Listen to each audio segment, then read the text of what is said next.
July, when Trump told NATO Secretary General Mark Rudd during a visit to the Oval Office that he would be happy to, he wasn't going to sell Patriot anti-missile systems directly to Ukraine, but he'd be happy to sell them to Europe, and Europe could give their stocks to Ukraine. And right now, Europe has been giving their stocks to Ukraine. This has been going on for a couple of months now, ever since July. And Ukraine has been using them. And so much of Europe is now defenseless at the same time. And Putin is sending jets over Europe, freaking people out. And now Trump is refusing to send Patriot missiles to replenish Europe's supplies. So Europe is standing here naked in front of Russia, or increasingly naked. So this is just wild stuff. The British newspaper Express reported in an article headlined "Russia's Gray Zone Invasion Plan to Start World War III Before Christmas Revealed by Defector." Turns out a general who had defected from Russia has said that Moscow is preparing a gray zone attack on Poland before Christmas. The warning sent through an Eastern European ally during London's DSEI arms fair last week has triggered urgent discussions in the UK and US. Is this what Hegseth is calling the generals in for? I don't know. But it appears to me that when Putin met Trump in Alaska, he either ordered Trump to just, let Europe fall to Russia, or let Ukraine fall to Russia, or all of the above. Or he took the measure of the man, the measure of Trump, and concluded that Trump would not fight back. Trump would not join NATO. The United States would not join NATO if Russia gets into an armed conflict with Poland or Lithuania, Latvia, or Estonia, the Baltic states. So where does this go? Who knows? But, history is not going to look well on this if there's some kind of miscalculation in the works here, or whatever. I mean, this is a very, in my opinion, a very, very, very dangerous moment. And we've got an incompetent buffoon in the White House.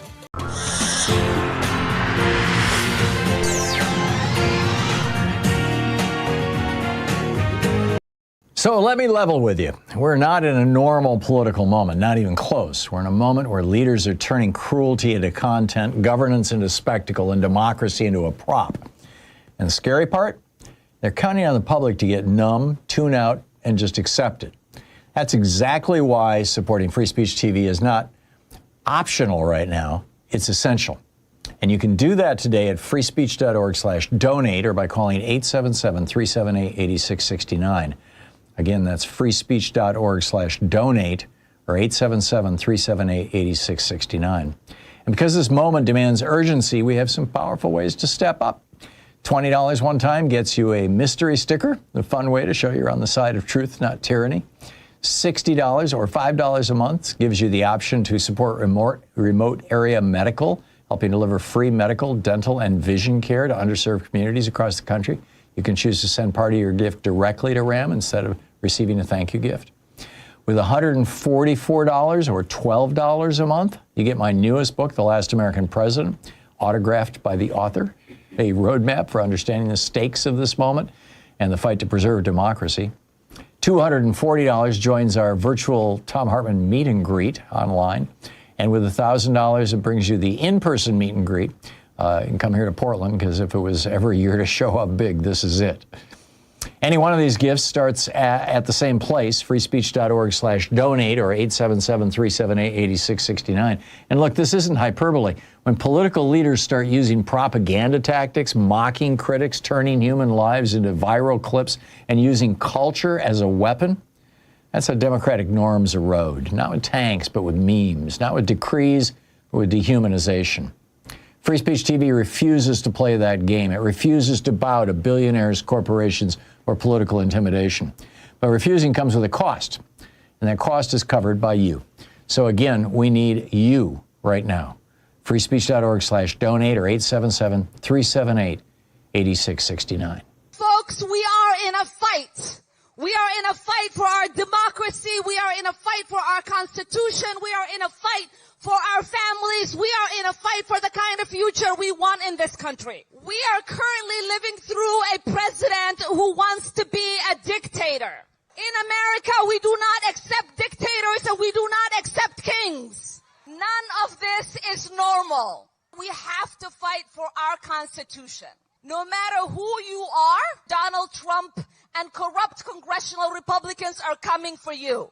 If you are a mother struggling to put food on the table, they are coming for you.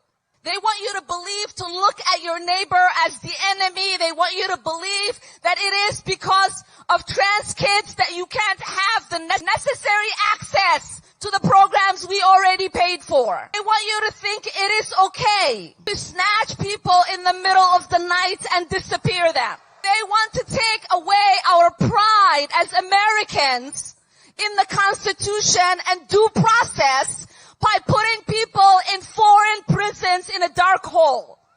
So if you want a country that has the marvelous Constitution we have to fight for it. If you want a country that still believes in due process, we have to fight for it.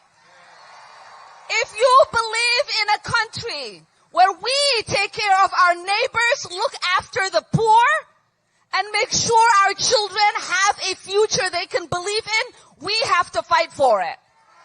And folks, if that didn't make the stakes clear, nothing will. We are dealing with a political movement that believes power is a performance, cruelty is a strategy, and truth is whatever gets the click. And if we don't push back hard against these tactics right now, they become the new normal. This is why Free Speech TV must survive, and survival depends on you. So please donate at freespeech.org/donate or call 877-378-8669 once more, because it matters.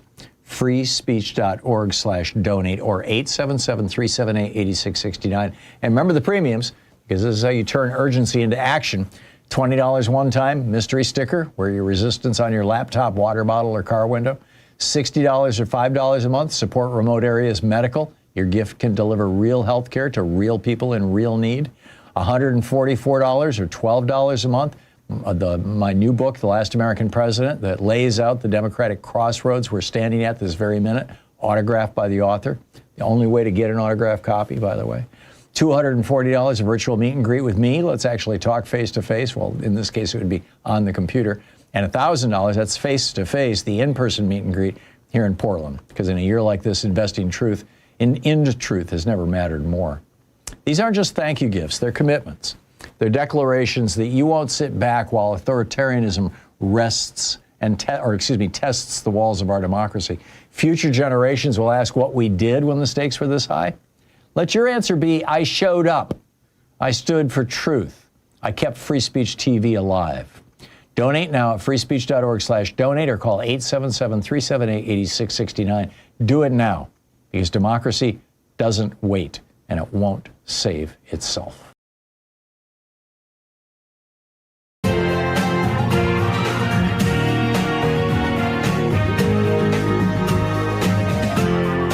This is the Thom Hartmann Program. Hey, top of the Thursday to you. We've got a lot to talk about today. In the second hour of our program, Congressman Khanna is going to be with us for the entire hour taking your calls. So I'll remind you again as we wrap up the first hour, so you can line up, if you'd like, if you have questions for him. He's the vice chair of the Congressional Progressive Caucus, represents the 17th District of California. Also, just a heads up, KBCS will be hosting me and new Mayor-elect Katie Wilson this Saturday at Town Hall, Seattle. I'll be discussing my new book, The Last American President, talking about the issues of the day. We'll have a Q&A and a book signing. You can get tickets now at kbcs.fm. You have to have tickets. So sign up. A lot to talk about. Kushner, Ukraine, Saudi Arabia, the conflict of interest story everyone's ignoring. Also, is the Main Street bust economically here? Will Whiskey Pete be held to account? Who's the suspect they've arrested for the January 6th pipe bombs? As I mentioned, that'll in the first hour. As I mentioned, Congressman Khanna in the second hour. And in the third hour of our program, the FBI reveals that they're being pressured to investigate Democrats and feeling quite uncomfortable about it. And never seen anything like this. Alarm at memo from the top U.S. vaccine official. Is science dead at the top? Is Bob Kennedy officially, this former heroin addict, sex addict lawyer destroyed medicine in America? Is that what's going on? So a lot to talk about today. I want to start out, I did talk about this at some length yesterday, so I'm not going to go into, great detail today again. But this is my op-ed at HartmannReport.com. Our daily take is titled Kushner, Ukraine, Saudi Arabia, the conflict of interest story everyone's ignoring. And my point is, we talked about this yesterday. Judd Legum published this in Popular Information. It should have been picked up by the mainstream media. When Kushner and Witkoff went to meet with Putin and earlier this week to present the American peace plan. You'll recall, we started out with the Russian peace plan, which was given to these guys. They said it was the American peace plan. It obviously wasn't, right down to Russian language syntax. So they then got together in Miami with the people from Ukraine and rewrote it to one that is still not what Ukraine would sign, but is a whole lot closer, and took that to Russia to present to Putin. And Putin, of course, blew them off. But what was interesting was that there was a provision in this peace plan that would have protected a Saudi investment in 400,000 acres of land, a 400,000 acre farm in central or northwestern, I guess, Ukraine. It's landlocked. It's way up in the middle. And the only way to get the grain, they grow grain there. The only way to get that grain down to the Black Sea and off to the market so that the Saudis can, realize a profit is through the Dnieper River. And so there was a paragraph that Kushner apparently, or people around him, had written into this thing that says that, once this agreement is, regardless of who controls what land in Ukraine, the Dnieper River will always be open for commercial traffic, including grain exports to the Black Sea. I'm paraphrasing, but you can read it. This is crazy. I mean, this guy is making $25 million a year from the Saudis in fees, in just management fees for the $2 billion that they gave him, plus, presumably whatever he can take off the top from, the growth of investments that he makes with that $2 billion. And, so the Saudis own Jared Kushner, and he's slipping a Saudi benefit into a Russian-Ukrainian peace deal that has nothing to do with Saudi Arabia. I mean, this is like corruption on steroids. And, now we also learned that Don Jr. he's part of two different companies now that have gotten over $600 million in federal contracts and government contracts. These are both companies that are now positioning themselves as defense contractors. So Don Jr. wants to be like, George Herbert Walker Bush was after he left the presidency when he became the head of the Carlyle Group. I mean, just wacky stuff, obscene stuff. It's all over the place. So, I mean, this deal is, clearly a peace plan with a price tag, right? I mean, I don't know how else you can describe it. The price tag was, you're going to help out Saudi Arabia if I'm going to negotiate this peace plan. And on top of that, as Judd Legum pointed out yesterday, Kushner does not have the authority to do this. There is a law, the Logan Act, that specifically says that if you are a private citizen, an American private citizen, and you try to negotiate on behalf of the U.S. government, you go to prison. Unless you're actually a representative of the U.S. government, unless you become what's called a special government employee. Kushner has chosen not to become a special government employee because if he did that, he wouldn't be able to take all this money from Saudi Arabia. And so here he is, illegally negotiating this stuff. He's not a special government employee. He's in violation of the Logan Act. And he's apparently corruptly inserting this paragraph. I mean, it's just he or Witkoff. I mean, who knows? But this is wild stuff. And that's just the beginning. I mean, Swiss lawmakers are now, they've launched an investigation. The head of Rolex and the head of another three or four, as I recall, Swiss companies. The heads of these are companies in Switzerland that make billions of dollars from exports, including a lot of exports to the United States. They came to the United States. They went to the White House, and one of them gave Trump a Rolex table clock valued at a mind-boggling amount of money, and another one gave him a gold bar, 100,000 franc gold bar, engraved to Trump. And Trump is keeping these things, by the way. I mean, Abraham Lincoln was given two elephant tusks, by I think the head of Morocco, as I recall, somebody from North Africa, and he went to the ethics office essentially and said, "Can I keep this?" And they said, "No, you have to give it to the National Archives." Andrew Jackson was the first president who really started doing this in a big way in the 1830s. And Jimmy Carter lost his farm or nearly lost his farm. He lost $1 million by putting it into a blind trust when he became president. George W. Bush was given a dog, and he had to give it to the National Archives before it could be placed with the family to avoid the emoluments clause. I mean, this is just crazy stuff, what's going on. Kushner is in violation of the emoluments clause if he is a federal employee, a special government employee, and he's in violation of the Logan Act if he's not. And then, we've got all these other apparent, corruption and conflict. I mean, I am waiting for the Democrats to take the position that made Vladimir Zelensky the president of Ukraine. He and nearly got Alexei Navalny elected president of Russia had Putin not poisoned him and killed him and rigged the elections.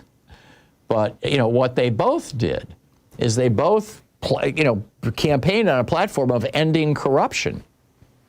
And I think that this is the giant killer, frankly, and that the Democrats should be grabbing this sword and using it. The corruption of this. I'll get into more detail on that and more of the news of the day here in just a minute. So stick around. It's 15 minutes past the hour. We'll be right back with more of the news of the day. Stay tuned.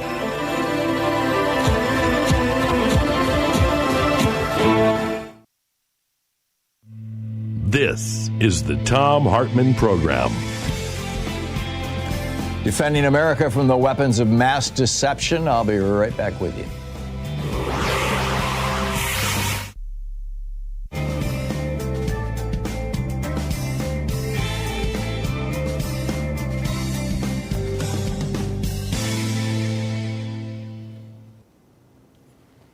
And welcome back. Randy in Huntington Beach, California. Hey, Randy, what's on your mind today? Good morning to you. I've got a new headset on. Does this sound okay, or should I change? No, it's all right. All right, good. Well, we've been using the term morbidly rich since you came up with it quite some time ago, and I've been thinking about it. And if we look at the term morbidly obese, the term morbidity applies to the obese person. For morbidly rich, the opposite is true. Super wealthy do not have decreased chances or increased chances of dying. They actually have increased chances of living. So I'm thinking maybe we should consider changing that to like maliciously rich or malevolently rich or malignantly rich. Well, morbidly doesn't necessarily mean just at risk of dying. It means sick, ill.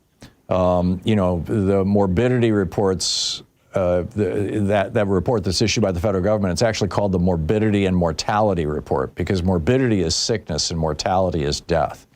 So, and I would argue that what happens when people reach these levels of wealth, too many of them, not always, but the Disney granddaughter, Jeff Bezos' first wife, Mackenzie Scott, and there's Warren Buffett. I mean, there's a bunch of exceptions.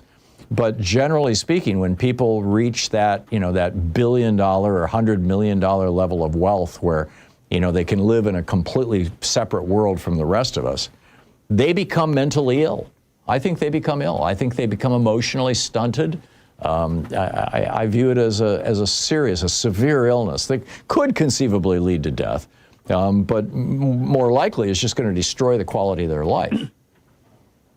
Well, I agree with you on that part, but I'm thinking maybe metastatically rich, because once people get really, really wealthy, they become kind of a cancer in society. Yeah, I get it. Because I get it, that's really the problem with capitalism, is once people reach the point where they have enough money to, buy countries and nation states, capitalism quits functioning as an economy, but becomes an invasive force in the country. Yeah, no, I get it. And we need a stronger word for unregulated capitalism or deregulated capitalism. Randy, I got to move along, but I'm going to stick with morbidly rich. All due respect, but keep thinking. I like your suggestions. Thank you, Jim in Central Woolley, Washington. Hey, Jim, what's on your mind today?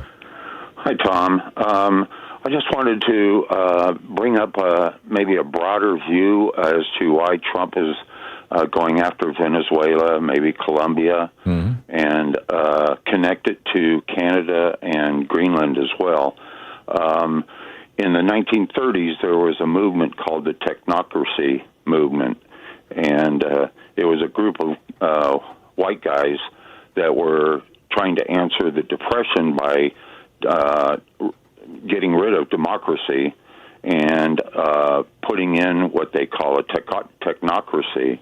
And basically what they would do is get rid of the Congress and having them in charge of money, and putting scientists and engineers in charge of money. Yeah. And this was a movement that was mostly in Canada and the United States. But the guy that was, but really what I want you to do is do a search on the North American Technate, TECHNATE. Okay. And look at that map. Okay. Thank you, Jim. I'll check it out. Appreciate the call. We'll be right back.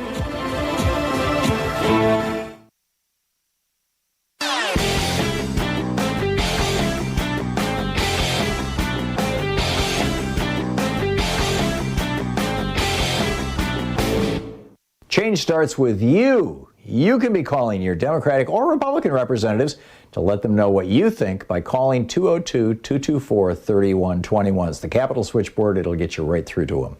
So a lot of people are wondering, why is it in America that we can't have nice things? Why don't we have, the same things every other democracy has? Every other democracy in the world has a national health care system of some form, and everybody is covered. We don't. We've got 27 million uninsured people and over 100 million underinsured people. Why is that? Why is it that every other country in the world offers college education very inexpensively, if not for free, and for here you go to debt? Why is it that we've got our public schools crumbling and other countries are doing well? Why is it that we've got Medicare being taken apart by this Medicare Advantage scam and nobody will do anything about it? Well, it turns out the reason why it boils down to one thing, one Supreme Court decision, Citizens United, legalizing the bribery of our politicians. There's a whole rant about this over at HartmannReport.com. I think you're going to find it very, very useful. Check it out.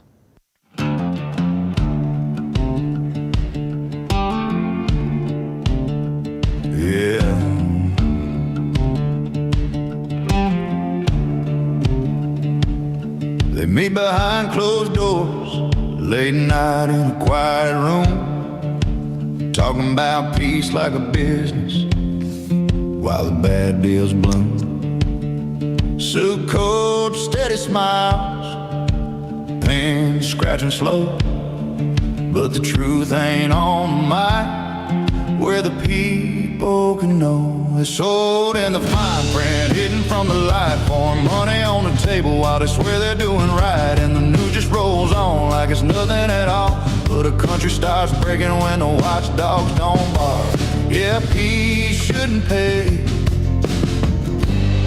but it's sold in the fine print anyway. Welcome back. 22 minutes past the hour. So the first lawsuit has been filed against the Trump administration by a family in Colombia for their son being killed. His name was Alejandro Carranza Medina, killed in the second U.S. airstrike, not the double tap. That was the first one. That was on September, 4th or 2nd or something like that. This was on September 15th. And they identified Pete Hegseth as the perpetrator based on Hegseth's own statements. They filed this in Washington, D.C. It's with the Inter-American Commission on Human Rights. And, we'll see how this plays out. He was 42 years old. He was a father, and he was on the second boat. Meanwhile, layoff announcements topped 1.1 million this year. This is the most since the pandemic. Now, we're not getting these official numbers from the federal government because Trump fired the woman who was in charge of the Bureau of Labor Statistics and giving us these statistics. So we're having to look to private companies. This came from the consulting firm Challenger, Gray and Christmas, which has been, producing their own numbers for years and years. And they typically largely comport with the federal government's numbers. They said that November saw layoff plans of 71,321, bringing the total for this year up to 1.17 million layoffs. Tech companies listed 12,300 layoffs, which is 17% above last year. AI has been cited for 54,600 layoffs this year. Tariffs were cited as the driver of more than 2,000 layoffs in November and nearly 8,000 for the year. ADP, another private employer company, a payroll company, reported Wednesday that private employers cut 32,000 jobs in November. That's the biggest decline in 2.5 years, basically since the pandemic. And the Challenger report said that employers have announced or planned hires are down 35%. The number of people they plan to hire in the coming year are down 35% from 1 year ago. The Labor Department has not yet issued those statistics. They did post their weekly jobless claims, unemployment claims, and that dropped to 191,000, but they say that was likely the Thanksgiving holiday and an uptick, a lot of travel and Uber drivers and things like that, and an uptick in,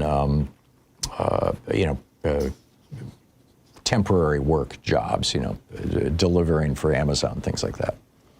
Meanwhile, a Politico poll by Public First shows that among the Republican base, affordability remains the number one priority. 56% of Republicans. Among Americans generally, it's like in the 80s.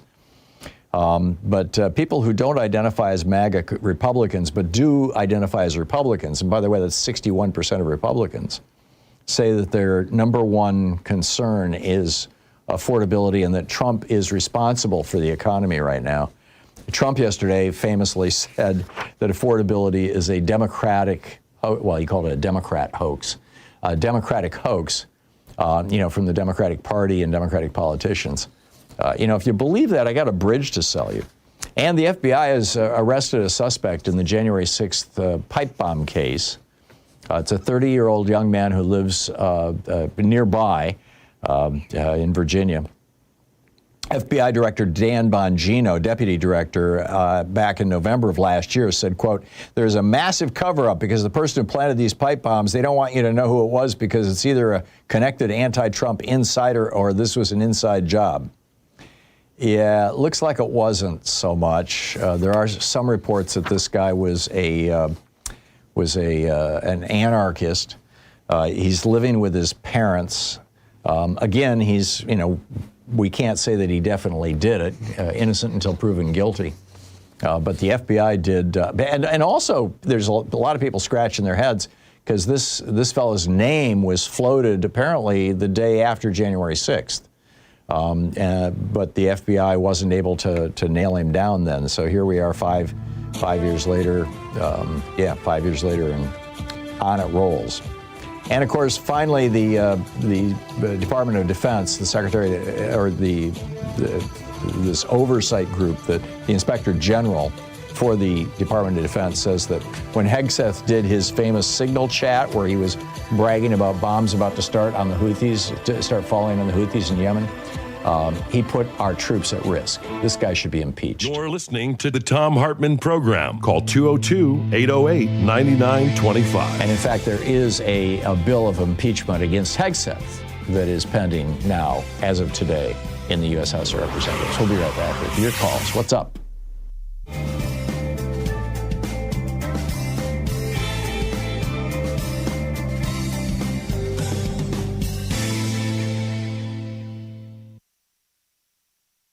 This is the Thom Hartmann Program.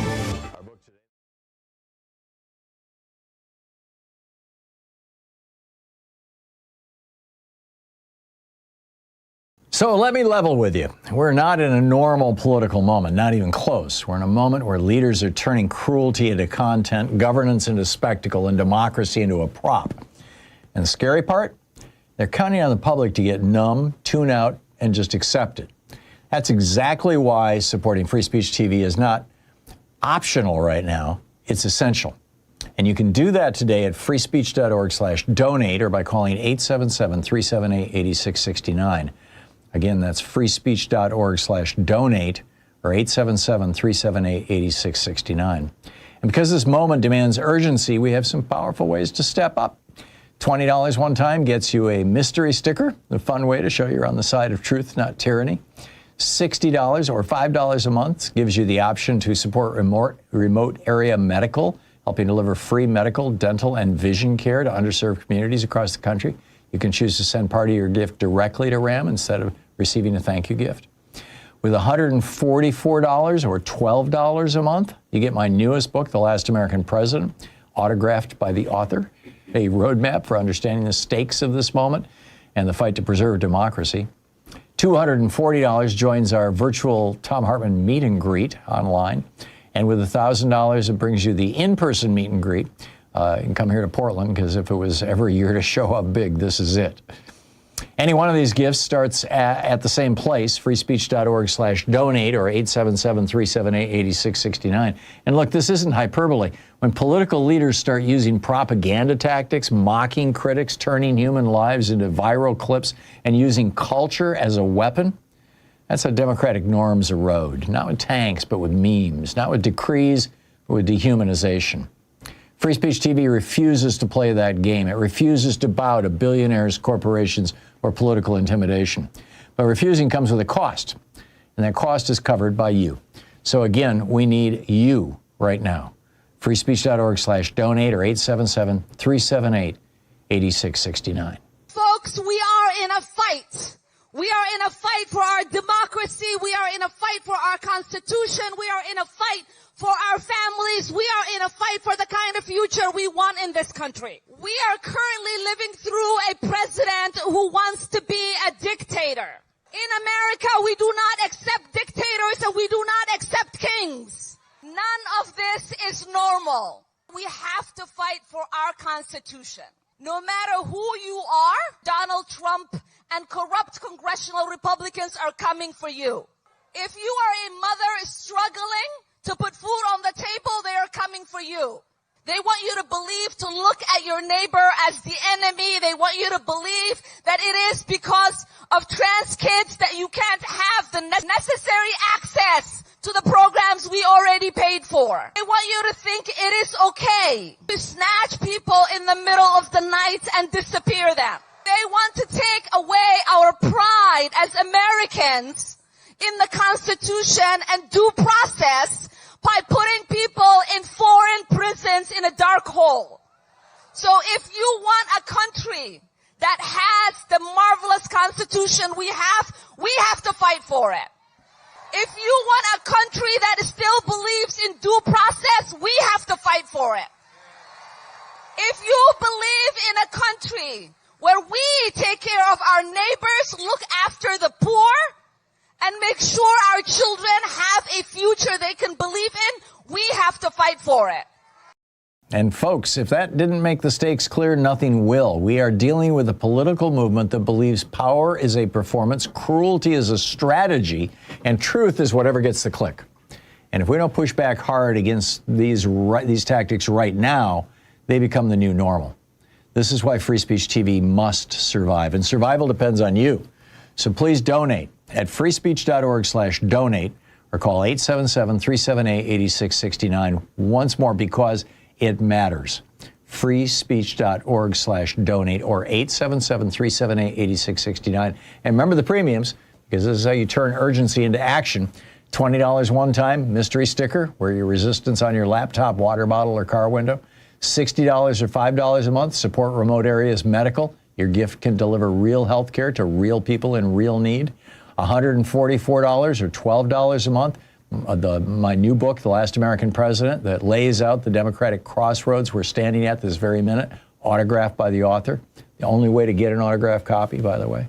$240, a virtual meet and greet with me. Let's actually talk face-to-face. Well, in this case, it would be on the computer. And $1,000, that's face-to-face, the in-person meet and greet here in Portland. Because in a year like this, investing truth into truth has never mattered more. These aren't just thank you gifts, they're commitments. They're declarations that you won't sit back while authoritarianism rests and tests the walls of our democracy. Future generations will ask what we did when the stakes were this high. Let your answer be, I showed up. I stood for truth. I kept Free Speech TV alive. Donate now at freespeech.org/donate or call 877-378-8669. Do it now, because democracy doesn't wait, and it won't save itself.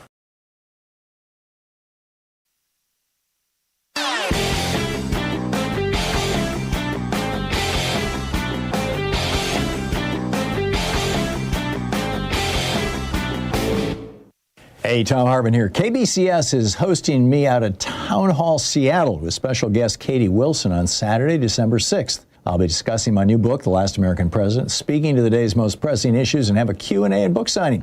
You can get tickets now at kbcs.fm. See you there. Tag, you're it.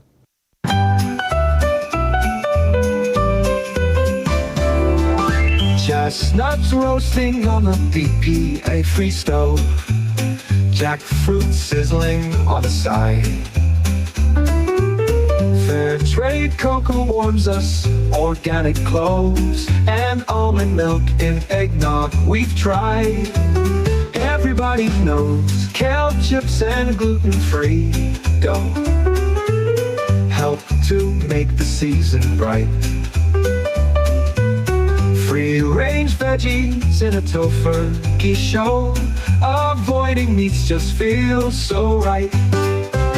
We say happy holidays to you, to keep it inclusive and diverse too. We won't assume you celebrate one way. You're welcome here, come what may. Soy candles burning. Welcome back, 35 minutes past the hour. Picking up your calls here. Sue in Belmont, Michigan. Hey, Sue, what's on your mind today? First of all, I have a couple things. One I just want to mention, and the other one I want your reaction. The first one is I was so proud to see my senator on the show yesterday, Slotkin. I was so proud of what she said. Yeah. And the second thing is, I've been noticing a trend even for Republicans to start pushing back. And as you remember, Marjorie Taylor Greene is, she's leaving in January. Yeah. And I had heard thoughts of other Republicans leaving, just dropping out next year. Yeah.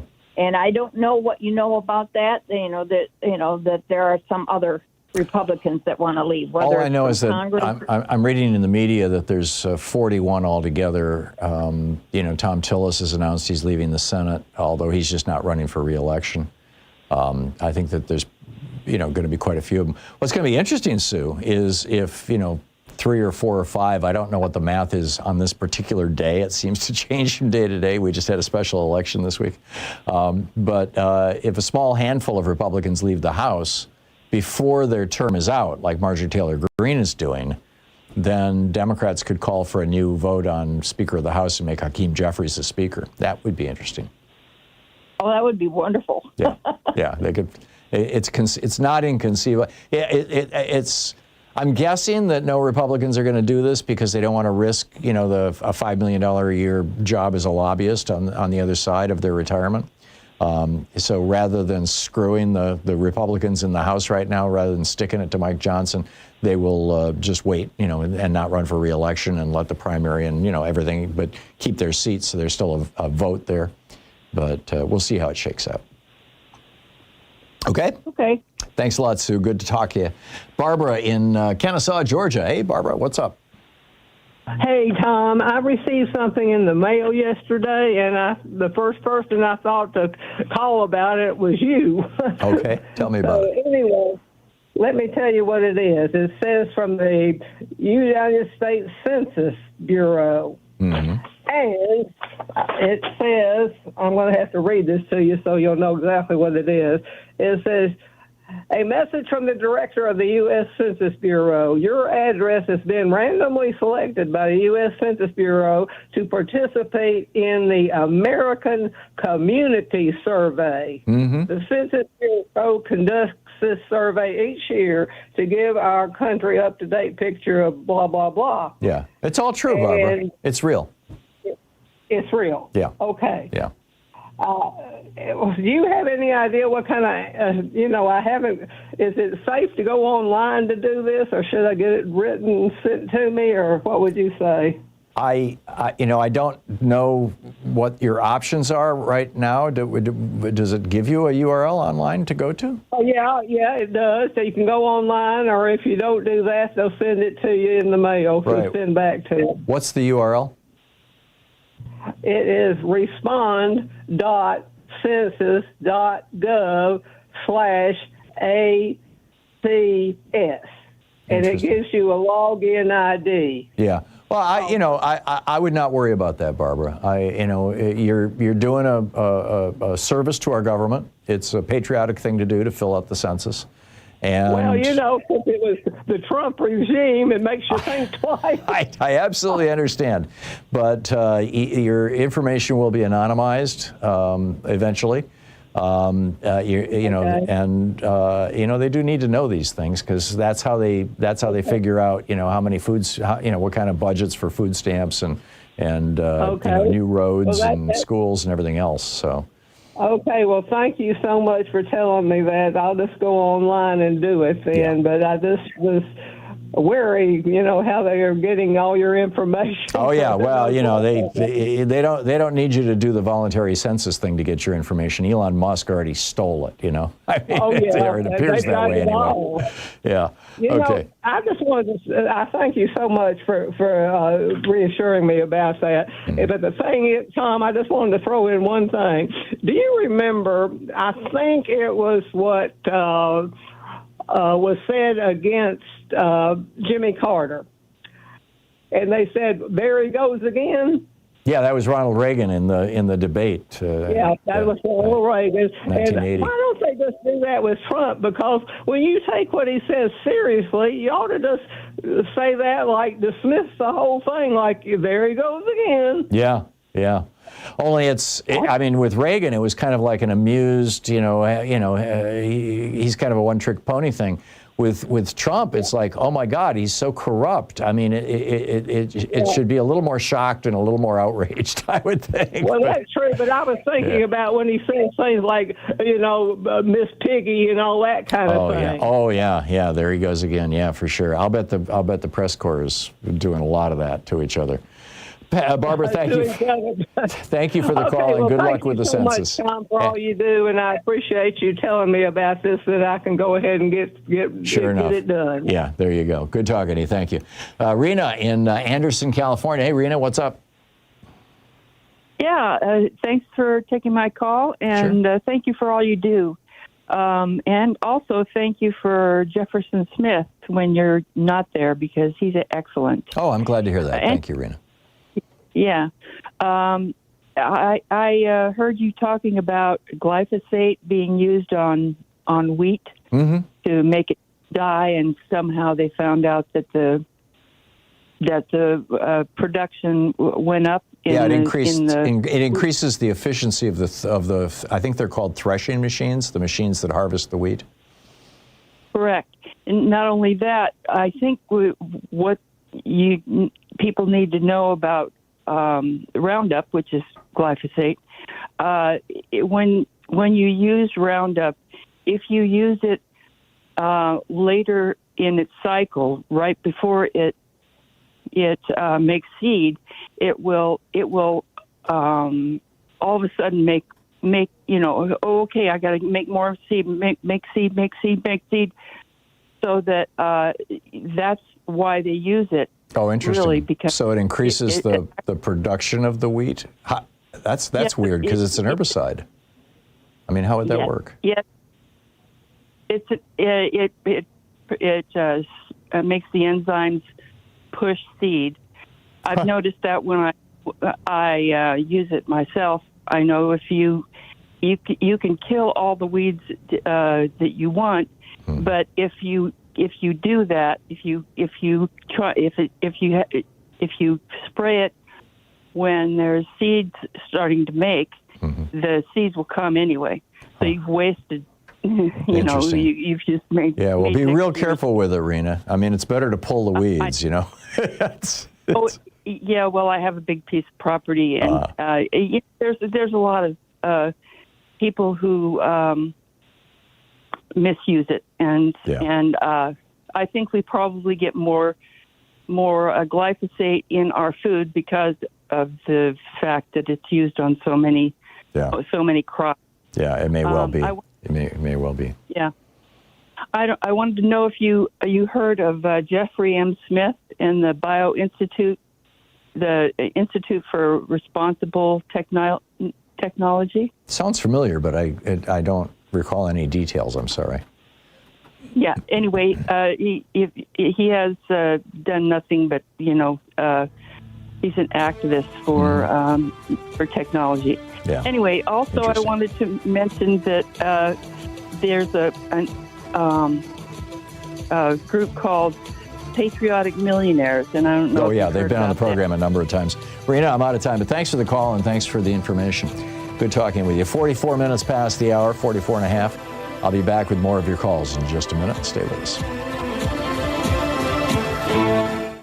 You're listening to Thom Hartmann. Visit thomhartmann.com for audio and video archives.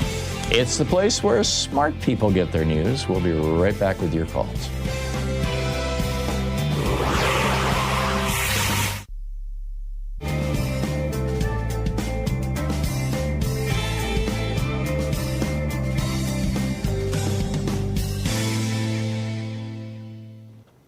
Welcome back. Dennis in Aptos, California. Hey, Dennis, what's up?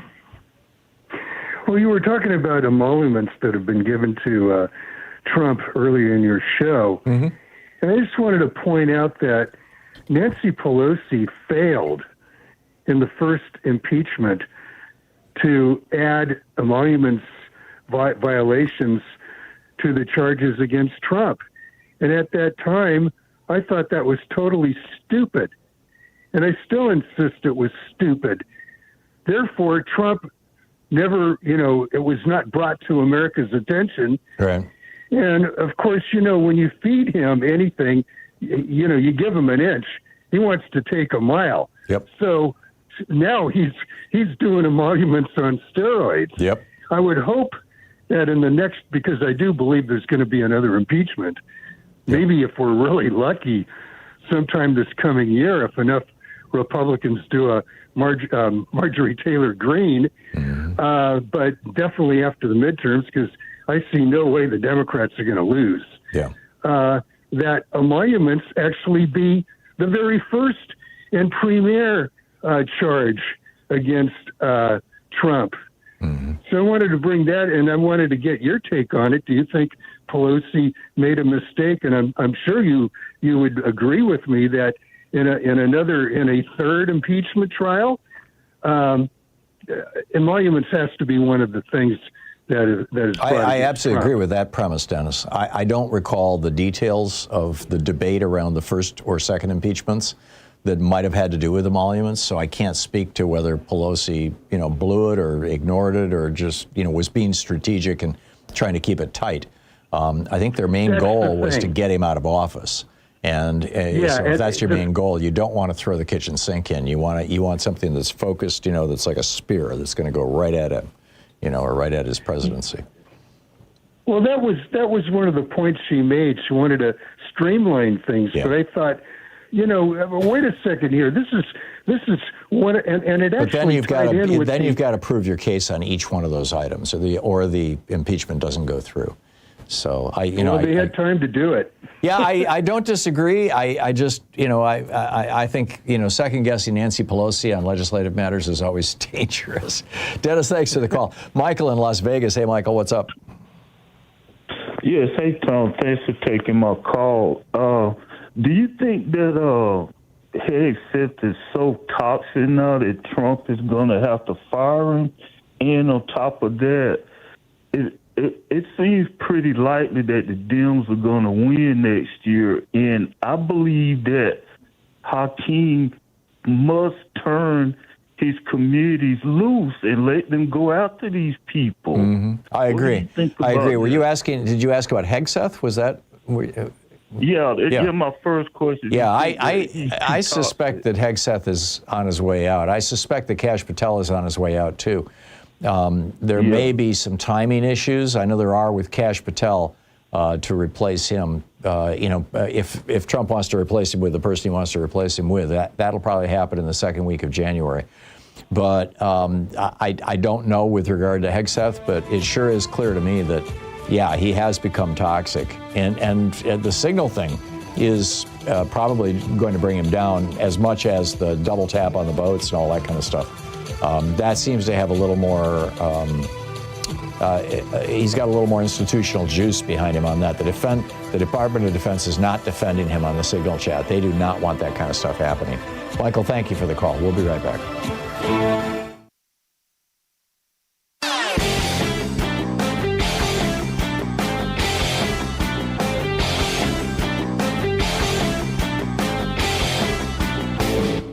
Hey, thanks so much for sharing our program and for reaching out to our stations and sponsors and letting them know that you're listening. It really means a lot to us.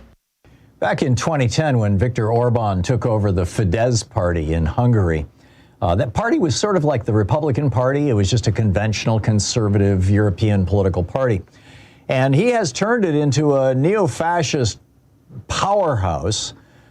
He pushed through he altered the nation's constitution to push through what we would call gerrymandering and voter suppression so that his party will always win. He campaigned on building a wall. Build a wall was literally one of his campaign slogans, and he did build a wall across the southern border of Hungary to keep out Syrian refugees who were fleeing the violence when Russia was bombing that country.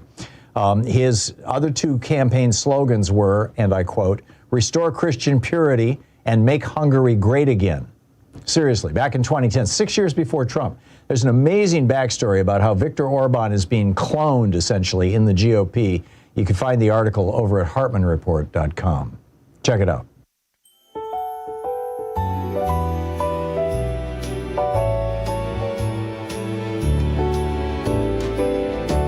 Snow is drifting gently, and the lights are glowing bright. Neighbors share a smile as they pass beneath the night. Doors are open wide for every heart that needs a friend. A Christmas filled with kindness where the welcome doesn't end. Welcome back. 51 minutes past the hour. Picking up your calls here. Charles, Mountain Home, Arkansas. Hey, Charles, what's up? Hey, got a couple rants, and those boats that they're blowing up down in down south, it costs millions of dollars to set those planes out there, and he's sending Tommy Hawks, sidewinders, and cluster bombs. That's why they're blowing up around the boat. That's millions and millions of dollars. Yeah, they're murdering people with. Suppose I have another rant. Well, hang on just a second, Charles. You got to consider what the stakes are here. Venezuela is sitting on the largest supply of oil in the world, and it's the heavy oil that is used to make diesel fuel and jet fuel, and as opposed to the Texas sweet crude that's used to make gasoline. And we've got a couple of big refineries along the Gulf Coast that specifically were built to deal with that kind of oil from Venezuela. And when when we stopped buying oil from Venezuela, that's when the people who owned those refineries, and I believe the Koch brothers own one of them, started lobbying really heavily for the the pipeline across the center of the United States to bring the coal shale or the tar shale or the tar oil from Canada down, because that's also a heavy oil. But there's not enough, and they're not making as much money as they want to make. And if Venezuela were to start, pumping oil and giving it to the United States again, these billionaires who own these refineries in the United States would make a fortune. And of course, they're big donors to Donald Trump. I think that's really what's going on here. I think that's behind the whole thing. And this is all about oil. Yeah, it is. And I lived in Alaska, and it's the same thing. It went to Mexico to get refined. Yep. And also what I'm saying is I'm wondering what happened to Job Corps. I'm really, because I went to Job Corps. It was the best thing I ever did in my life, even though at the time I thought it was a pain in the neck. But yeah. I still use it today, and I'm 68 years old. Was that LBJ's program? No, it was Kennedy's Peace Corps and Job Corps he started. It was the Sacred Cow. Yeah, I knew the Peace Corps was his. Job Corps. Okay, cool. And he's saying, you got to build more technical schools. Well, I've been calling Timber Lake, which is right there out of Portland, Estacada. Mm-hmm. And there's another one in Astoria, which is a girls' Job Corps, which is Tongue Point. And there's one down south. It's called Wolf Creek. See, I lived in Oregon there, Eugene, and all over that area. My family lives in Portland. Mm-hmm. And I'm trying to move to Astoria. But anyways, if this war is ended with Russia, all that money is unfreezed. Mm-hmm. That all those jobs and Kushner and friends want that money, apparently. Oh, yeah. And then he's going to walk right across Europe with it. Yeah. Okay, I really enjoy your show. I got you by I was just surfing the channels, and I'm a member now, and I look at some of your old pictures. You look like Eric Clapton. Oh, well, thank you, Charles. That's a compliment. Your old pictures, Charles, I got to run. I want to get one last caller in here before we hit the end of the hour. But thank you for the call and for your kind words. It's nice talking to you. Thank you very much. Yeah, sure enough. Bye-bye. Paul in Miami. Hey, Paul, what's on your mind today? Hey, Tom, I'm so happy I discovered you at Free Speech TV. I was surfing. I'm from New York City. I'm down to help my aunt here. And I discovered you guys, and I just had to say I have two basically little rants. Can I give them to you? If we have time, sure. Okay. The first one is Merrick Garland, then Biden, and then Harris. The three of them. First of all, Merrick Garland is why we have Donald Trump. Merrick Garland never wanted to prosecute him. He didn't have to find out, work the chain to find out who was responsible. Yeah, he procrastinated for 2 years essentially, and And Harris, she should have never accepted. There was no way. Come on, she was going to win a black woman and a Jewish man as a husband. It wasn't going to win. So that we were screwed right out of the get-go.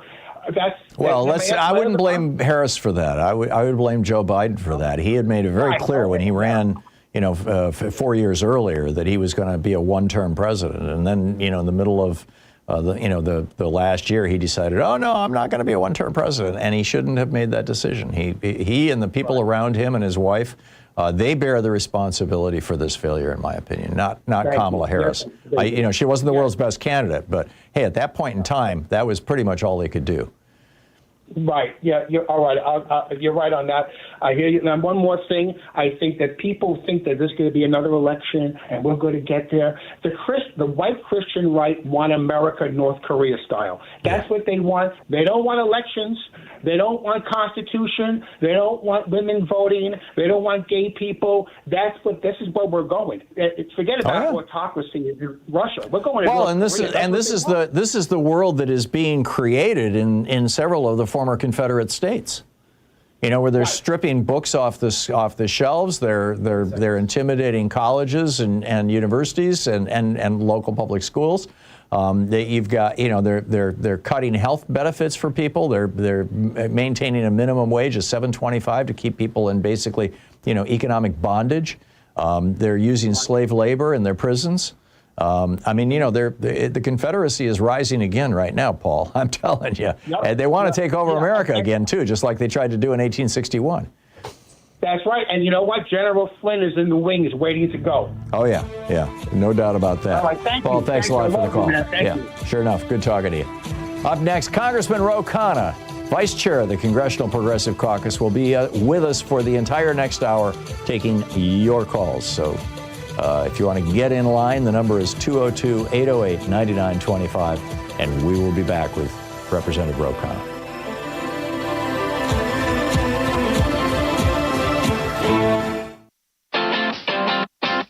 You're listening to Thom Hartmann.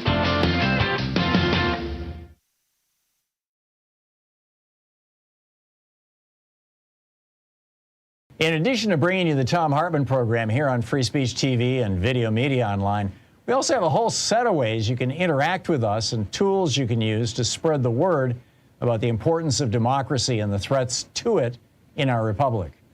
First, there's your daily homework.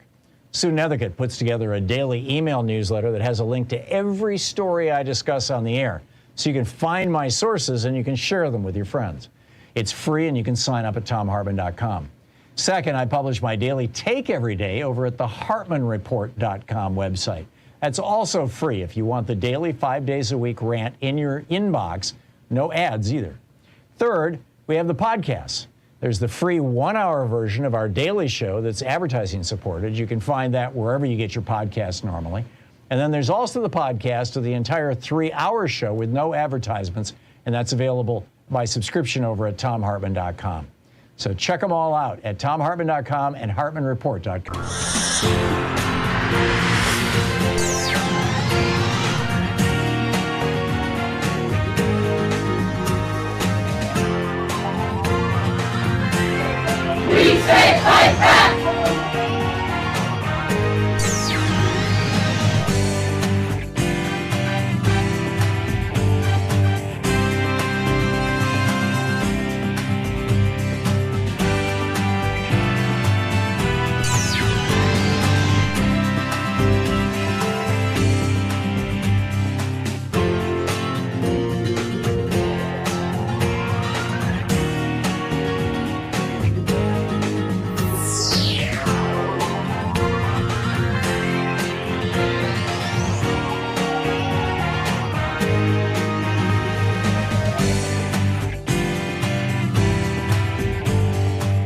So let me level with you. We're not in a normal political moment, not even close. We're in a moment where leaders are turning cruelty into content, governance into spectacle, and democracy into a prop.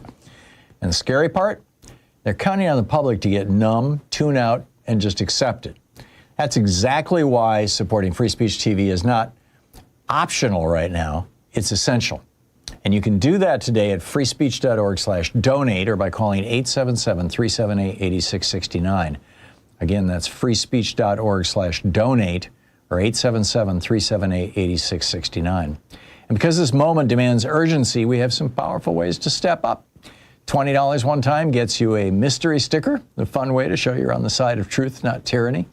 $60 or $5 a month gives you the option to support remote area medical, helping deliver free medical, dental, and vision care to underserved communities across the country. You can choose to send part of your gift directly to RAM instead of receiving a thank you gift. With $144 or $12 a month, you get my newest book, The Last American President, autographed by the author, a roadmap for understanding the stakes of this moment and the fight to preserve democracy. $240 joins our virtual Thom Hartmann meet and greet online. And with $1,000, it brings you the in-person meet and greet. You can come here to Portland, because if it was ever a year to show up big, this is it. Any one of these gifts starts at the same place, freespeech.org/donate or 877-378-8669. And look, this isn't hyperbole. When political leaders start using propaganda tactics, mocking critics, turning human lives into viral clips, and using culture as a weapon, that's how democratic norms erode. Not with tanks, but with memes. Not with decrees, but with dehumanization. Free Speech TV refuses to play that game. It refuses to bow to billionaires, corporations, or political intimidation. But refusing comes with a cost, and that cost is covered by you. So again, we need you right now. freespeech.org/donate or 877-378-8669. Folks, we are in a fight. We are in a fight for our democracy. We are in a fight for our Constitution. We are in a fight for our families. We are in a fight for the kind of future future we want in this country. We are currently living through a president who wants to be a dictator. In America, we do not accept dictators and we do not accept kings. None of this is normal. We have to fight for our Constitution. No matter who you are, Donald Trump and corrupt congressional Republicans are coming for you. If you are a mother struggling to put food on the table, they are coming for you. They want you to believe, to look at your neighbor as the enemy. They want you to believe that it is because of trans kids that you can't have the necessary access to the programs we already paid for. They want you to think it is okay to snatch people in the middle of the night and disappear them. They want to take away our pride as Americans in the Constitution and due process by putting people in foreign prisons in a dark hole. So if you want a country that has the marvelous Constitution we have to fight for it. If you want a country that still believes in due process, we have to fight for it. If you believe in a country where we take care of our neighbors, look after the poor, and make sure our children have a future they can believe in, we have to fight for it. And folks, if that didn't make the stakes clear, nothing will. We are dealing with a political movement that believes power is a performance, cruelty is a strategy, and truth is whatever gets the click. And if we don't push back hard against these tactics right now, they become the new normal. This is why Free Speech TV must survive, and survival depends on you. So please donate at freespeech.org/donate or call 877-378-8669 once more, because it matters. freespeech.org/donate or 877-378-8669. And remember the premiums, because this is how you turn urgency into action. $20 one time, mystery sticker, wear your resistance on your laptop, water bottle, or car window. $60 or $5 a month, support remote areas medical. Your gift can deliver real health care to real people in real need. $144 or $12 a month. My new book, The Last American President, that lays out the Democratic crossroads we're standing at this very minute, autographed by the author. The only way to get an autographed copy, by the way. $240 a virtual meet and greet with me. Let's actually talk face-to-face. Well, in this case, it would be on the computer. And $1,000, that's face-to-face, the in-person meet and greet here in Portland. Because in a year like this, investing truth into truth has never mattered more. These aren't just thank you gifts, they're commitments. They're declarations that you won't sit back while authoritarianism tests the walls of our democracy. Future generations will ask what we did when the stakes were this high. Let your answer be, I showed up. I stood for truth. I kept Free Speech TV alive. Donate now at freespeech.org/donate or call 877-378-8669. Do it now, because democracy doesn't wait, and it won't save itself.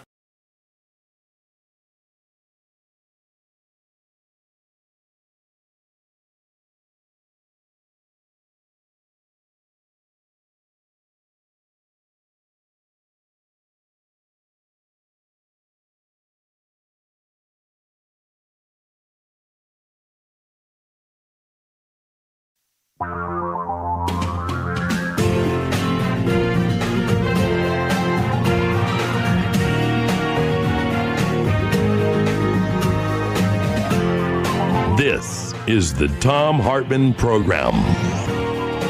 Hey, welcome to the second hour of our program. On the line with us, our buddy Congressman Ro Khanna. He represents the 17th District of California in the U.S. House of Representatives. He's vice chair of the Congressional Progressive Caucus, ranking member of the House Armed Services Subcommittee on Cyber Innovation, Innovative Technologies and Information Systems, and a member of the House Committee on Oversight and Accountability, which has been dealing with the Epstein files.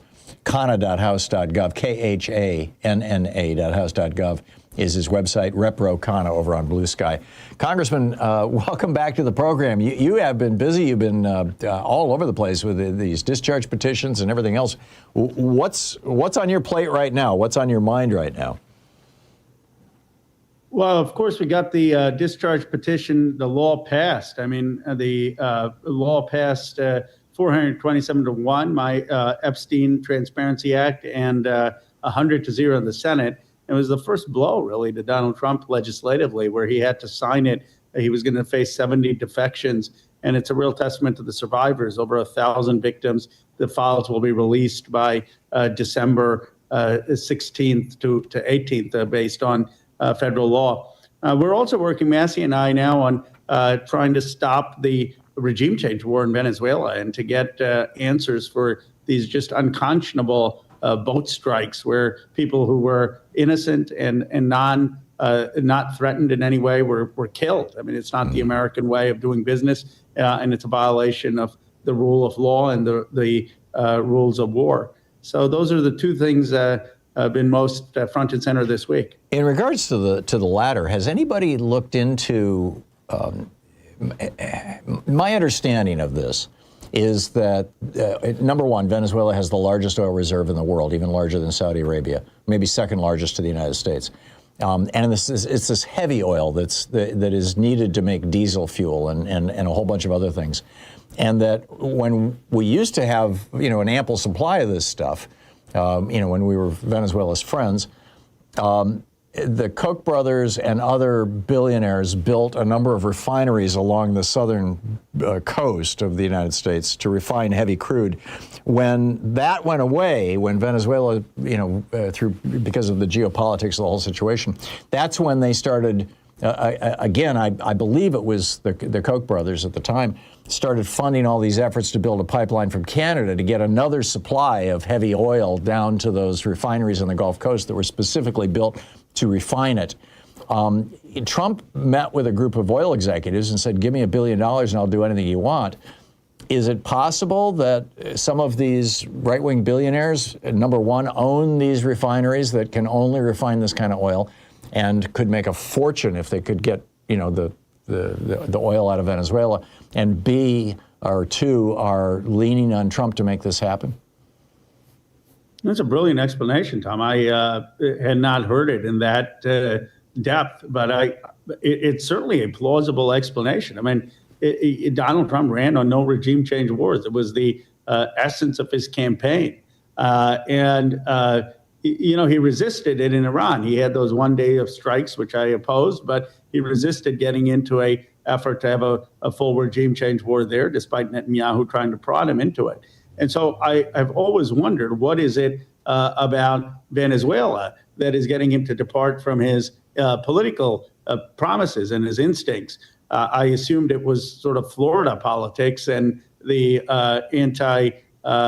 sort of communist Latino community there from the Cuban community. But your explanation, it probably factors into it, and it's worth exploring. Yeah, I think if it had to do with Cuba, I've heard that referenced as kind of a knock-on effect because Venezuela supports Cuba. But if it had to do with Cuba, why not just go after Cuba? It's like, so anyway, that was just my theory. I've been kicking it around on the air now for quite a while. But I'm glad it makes sense to you. I hope you have an opportunity to look into it in more detail. Shall we pick up calls? Sounds great. Okay, Brian in Baltimore, Maryland, you are on the air with Congressman Khanna. Hi, thank you for having me on today, and thank you, Khanna, for everything you do to kind of support the progressive agenda and make sure we're, taking care of everyone. But one of my main concerns these days is how to deal with this constant wall of lies that seem to just overtake every aspect these days of the things coming out of the government, and a lot of the things that we used to be able to trust have become a lot less dependable. And I'm just curious on that edge, how are we going to recover from this integrity devastation? It's a deep question because there's so much cynicism about government, a sense that big money controls it, that there is elite impunity, if you can get away with things and not suffer a consequence, that people will lie to you, or disappoint you, that we will run on saying there's going to be change in your lives and then things don't change. I think the only way to overcome it is to have a more citizen-oriented grassroots movement, to build a movement beyond politician or beyond personality, the kind that Bernie Sanders did, the kind that Zoran is doing, where you have community-led action for economic justice, racial justice, social justice. And we need to do that to take back a governing class that sort of has disappointed many Americans. That's great. Joe in Cupertino, California, you're on the air with your congressman. Yes, thank you for embellishing me for a second time this week. I appreciate that very much. And Congressman, you're spectacular. I saw you last night on television, and you sent me an article from the New York Times that I read that was very informative. They discussed you as a potential presidential candidate, and I can't believe how fortunate we would be. But my question is, we were very successful in passing Prop 50 here in California, and now I want to know what you have as far as action so that we can make that happen. I mean, Darrell Issa, there's a couple, 5 of them. I'm trying to remember the gentleman, Calvert from Riverside. Do you have any advice on how we can help make that happen, that we can take back the House? That's my highest political priority. I have done town halls, as you know, in Bakersfield, in Valdeo's old district, in Ken Calvert's district, in Norco, in Young Kim's district. And I'm going to be up and down California organizing. And I think we need to talk about the cuts to Medicaid, the cuts to the Affordable Care Act tax credits, the rise in healthcare costs, rise in utility costs, the rise in rents, and the tax breaks for the billionaires. And say the Democrats, when we get in, are going to focus on lowering people's costs and getting good jobs. There you go. Brian in Albuquerque, New Mexico. Affordability. There you go. Brian in Albuquerque, you're on the air with Congressman Khanna. Hey, good morning. Congressman, thank you very much for your work with Representative Massey on the Epstein matter. And the point I'd like to make is, it's a short 11 months to the next election. I think the Democrats need to really take the gloves off and call Trump the leader of a criminal crime family. Trump accuses everybody under the sun of being a criminal all the time. Let's start telling the truth on him. And the cherry on this corruption cake is going to be when Donald Trump pardons Ghislaine Maxwell. And we all know he's going to do it. So why don't some leading Democrat get out in front of this and make a spectacle of it and keep reminding the public of who Ghislaine Maxwell is, and keep reminding the public of all the other criminals that Donald Trump has let out of prison, and keep reminding the public of the billions of dollars that's been stuffed into their pockets through the crypto markets. But instead, we keep falling into the trap of the daily outrage of the day, like the boat attack. Then it'll be something stupid. Then he'll have a fight with another celebrity. No, don't follow him down these idiotic trails. Donald Trump is a psychopathic criminal. We got it, Brian. Let's and this is what Zelensky and Navalny both did, was go after Putin and Yanukovych based on corruption. Well, Donald Trump is corrupt. I mean, his family is corrupt in a scale that we have never seen, right? I mean, the cryptocurrency corruption is staggering. He pardons a foreign billionaire who is basically propping up his family's World Liberty token, stablecoin, and he's getting billions invested into that stablecoin from UAE, where he's making money on the interest of it and on the value of it. And that's just the most obvious case of enrichment. And then he's handing out pardons to people who are in his network and have supported him. He's getting gifts of Air Force One from the Qataris. The list goes on. And we need to expose that corruption and say that the Democratic Party is going to ban that kind of corruption going forward in the House and the Senate and certainly in the presidency. Yeah, absolutely. Run on corruption. 16 minutes past the hour. Congressman Ro Khanna, Vice Chair of the Congressional Progressive Caucus, representing the 17th District of California in the U.S. House, is with us for the hour in a national town hall meeting, taking your calls. Khanna.house.gov is his website, Khanna, and Rep. Ro Khanna over on Blue Sky. We'll be back with more of your calls for Representative Khanna in just a moment. This is the Thom Hartmann Program. It's a national progressive town hall meeting with the Vice Chair of the Congressional Progressive Caucus, Congressman Ro Khanna. Stay with us.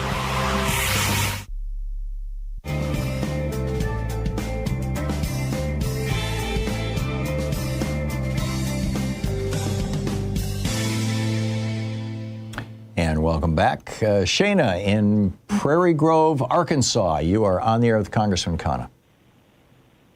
Yes, hi.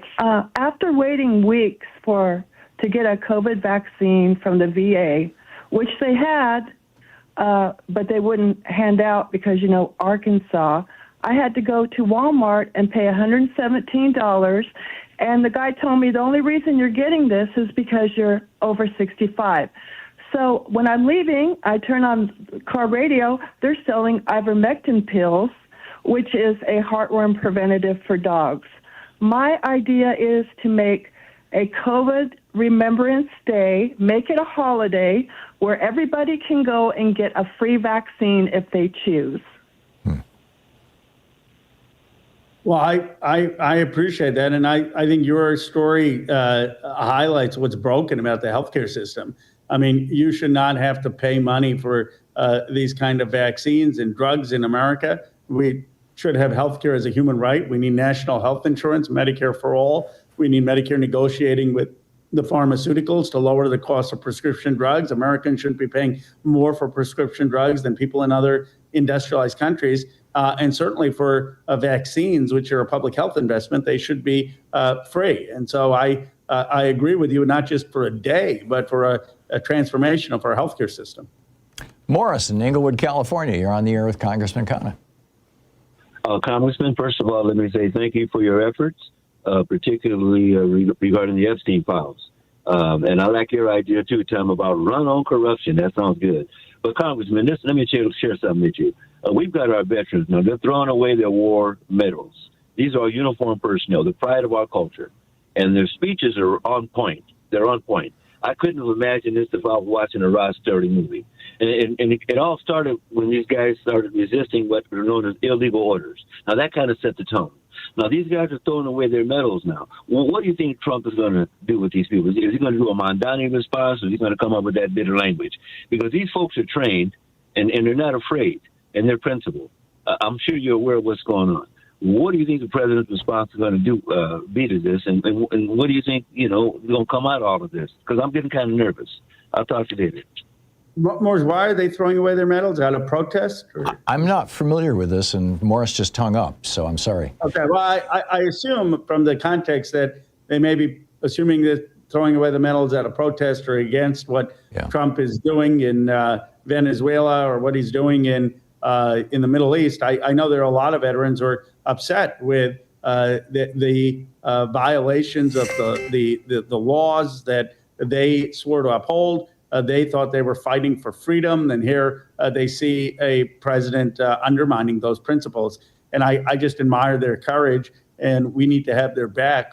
We need veterans listening to know that when they speak out because of their credibility as veterans, it really moves the needle and makes a difference. I have 15 seconds. Is Congress going to do anything about all the JAG officers that were fired by Hegseth or Trump? We are. Look, it's not just the JAG officers. It's the Cyber Command officers. It's the generals. It's the admirals who refuse to follow his orders, including in Venezuela. And now, finally, I think the Armed Services Committee, where I'm a senior member, is waking up to realize that this is not just a Democratic issue. This is someone, Hegseth and Trump, who are systematically dismantling the military and people's careers who've dedicated their life to the military. 21 minutes past the hour. We'll be back in 60 seconds. Stay with us.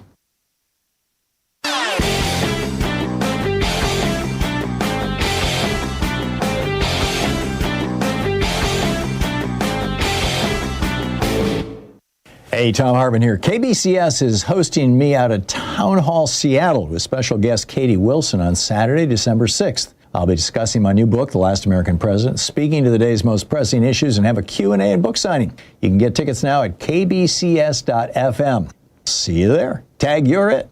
There is a long history of right-wing, conservative, Republican-appointed Supreme Court justices becoming liberals, or at least becoming reasonable.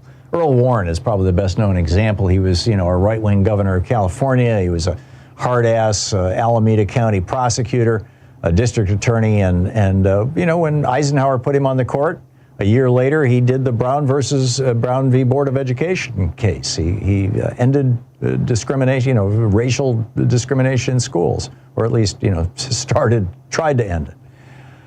So why are Republican billionaires now sucking up to conservative members of the Supreme Court? In my opinion, it's not a quid pro quo. They're not trying to get specific votes on specific issues. They're trying to prevent them from doing what Earl Warren did, which is waking up and voting for the benefit of America rather than just their patrons. There's a whole piece about this over at HartmannReport.com. Check it out.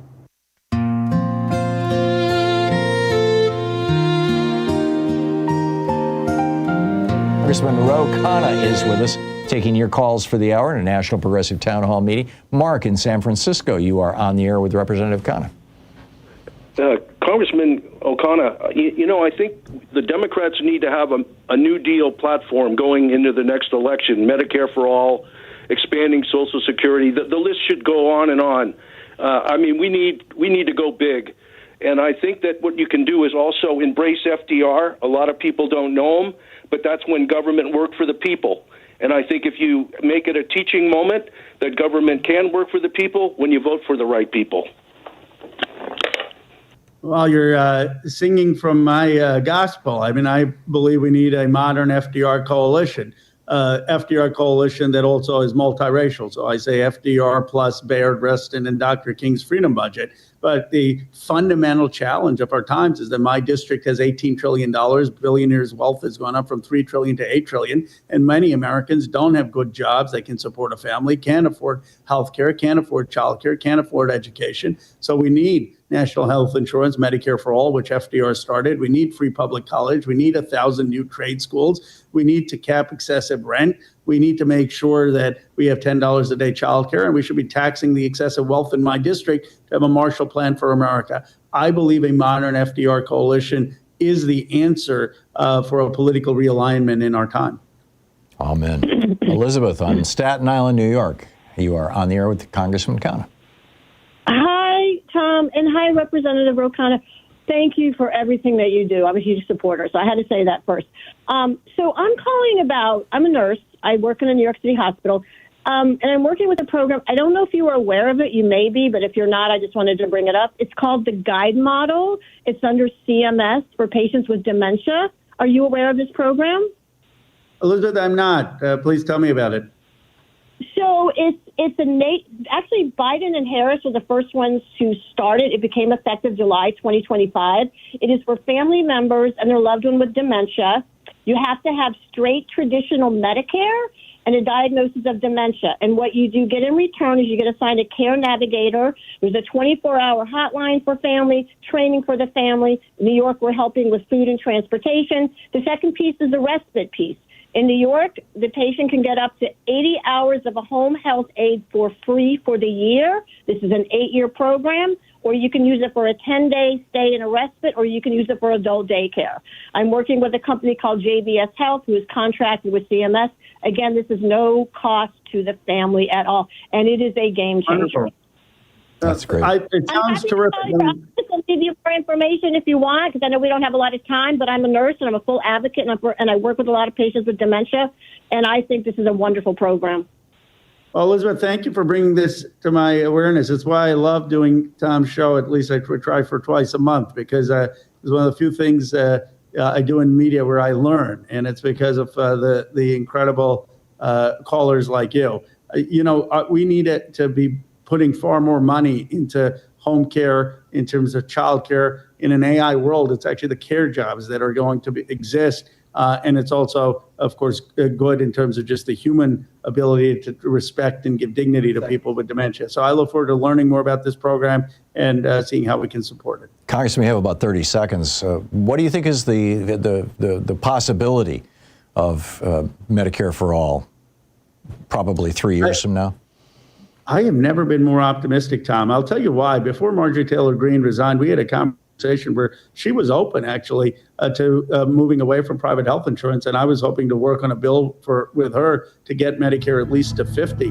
But look, the Republicans are totally wrong about not extending the Affordable Care Act tax credit, but they are right that the private health insurance system is broken. And this whole example of these last few months has shown the entire country that it's broken. And I believe we're going to have a huge coalition emerging on this. You have people like Senator Van Hollen, in Congress 20 years, finally gets on Bernie Sanders' Medicare for All. And I think that if you can get people like that, we can build a coalition.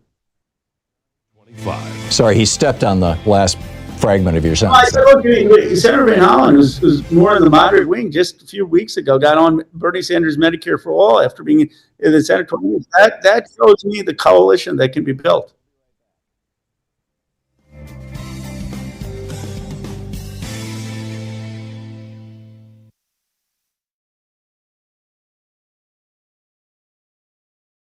So let me level with you. We're not in a normal political moment, not even close. We're in a moment where leaders are turning cruelty into content, governance into spectacle, and democracy into a prop.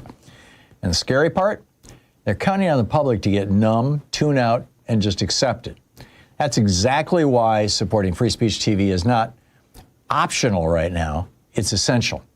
And you can do that today at freespeech.org/donate or by calling 877-378-8669. Again, that's freespeech.org/donate or 877-378-8669. And because this moment demands urgency, we have some powerful ways to step up. $20 one time gets you a mystery sticker, the fun way to show you're on the side of truth, not tyranny. $60 or $5 a month gives you the option to support remote area medical, helping deliver free medical, dental, and vision care to underserved communities across the country. You can choose to send part of your gift directly to RAM instead of receiving a thank you gift. With $144 or $12 a month, you get my newest book, The Last American President, autographed by the author, a roadmap for understanding the stakes of this moment and the fight to preserve democracy. $240 joins our virtual Thom Hartmann meet and greet online. And with $1,000, it brings you the in-person meet and greet. You can come here to Portland, because if it was ever a year to show up big, this is it. Any one of these gifts starts at the same place, freespeech.org/donate or 877-378-8669. And look, this isn't hyperbole. When political leaders start using propaganda tactics, mocking critics, turning human lives into viral clips, and using culture as a weapon, that's how democratic norms erode. Not with tanks, but with memes. Not with decrees, but with dehumanization.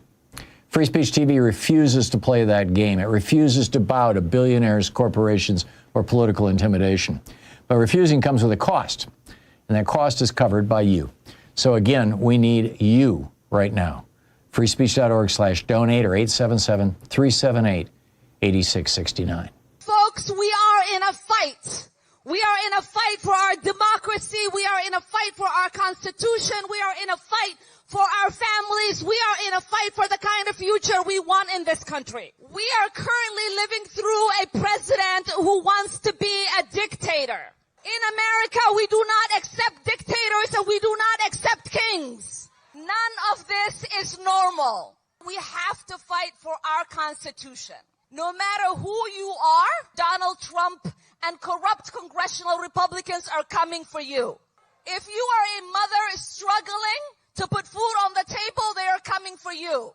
They want you to believe, to look at your neighbor as the enemy. They want you to believe that it is because of trans kids that you can't have the necessary access to the programs we already paid for. They want you to think it is okay to snatch people in the middle of the night and disappear them. They want to take away our pride as Americans in the Constitution and due process by putting people in foreign prisons in a dark hole. So if you want a country that has the marvelous Constitution we have to fight for it. If you want a country that still believes in due process, we have to fight for it. If you believe in a country where we take care of our neighbors, look after the poor, and make sure our children have a future they can believe in, We have to fight for it. And folks, if that didn't make the stakes clear, nothing will. We are dealing with a political movement that believes power is a performance, cruelty is a strategy, and truth is whatever gets the click. And if we don't push back hard against these tactics right now, they become the new normal. This is why Free Speech TV must survive, and survival depends on you. So please donate at freespeech.org/donate or call 877-378-8669 once more, because it matters. freespeech.org/donate or 877-378-8669. And remember the premiums, because this is how you turn urgency into action. $20 one time, mystery sticker, wear your resistance on your laptop, water bottle, or car window. $60 or $5 a month, support remote areas medical. Your gift can deliver real health care to real people in real need. $144 or $12 a month. My new book, The Last American President, that lays out the Democratic crossroads we're standing at this very minute, autographed by the author. The only way to get an autographed copy, by the way. $240, a virtual meet and greet with me. Let's actually talk face-to-face. Well, in this case, it would be on the computer. And $1,000, that's face-to-face, the in-person meet and greet here in Portland. Because in a year like this, investing into truth has never mattered more. These aren't just thank you gifts, they're commitments. They're declarations that you won't sit back while authoritarianism tests the walls of our democracy. Future generations will ask what we did when the stakes were this high. Let your answer be, I showed up. I stood for truth. I kept Free Speech TV alive. Donate now at freespeech.org/donate or call 877-378-8669. Do it now, because democracy doesn't wait, and it won't save itself.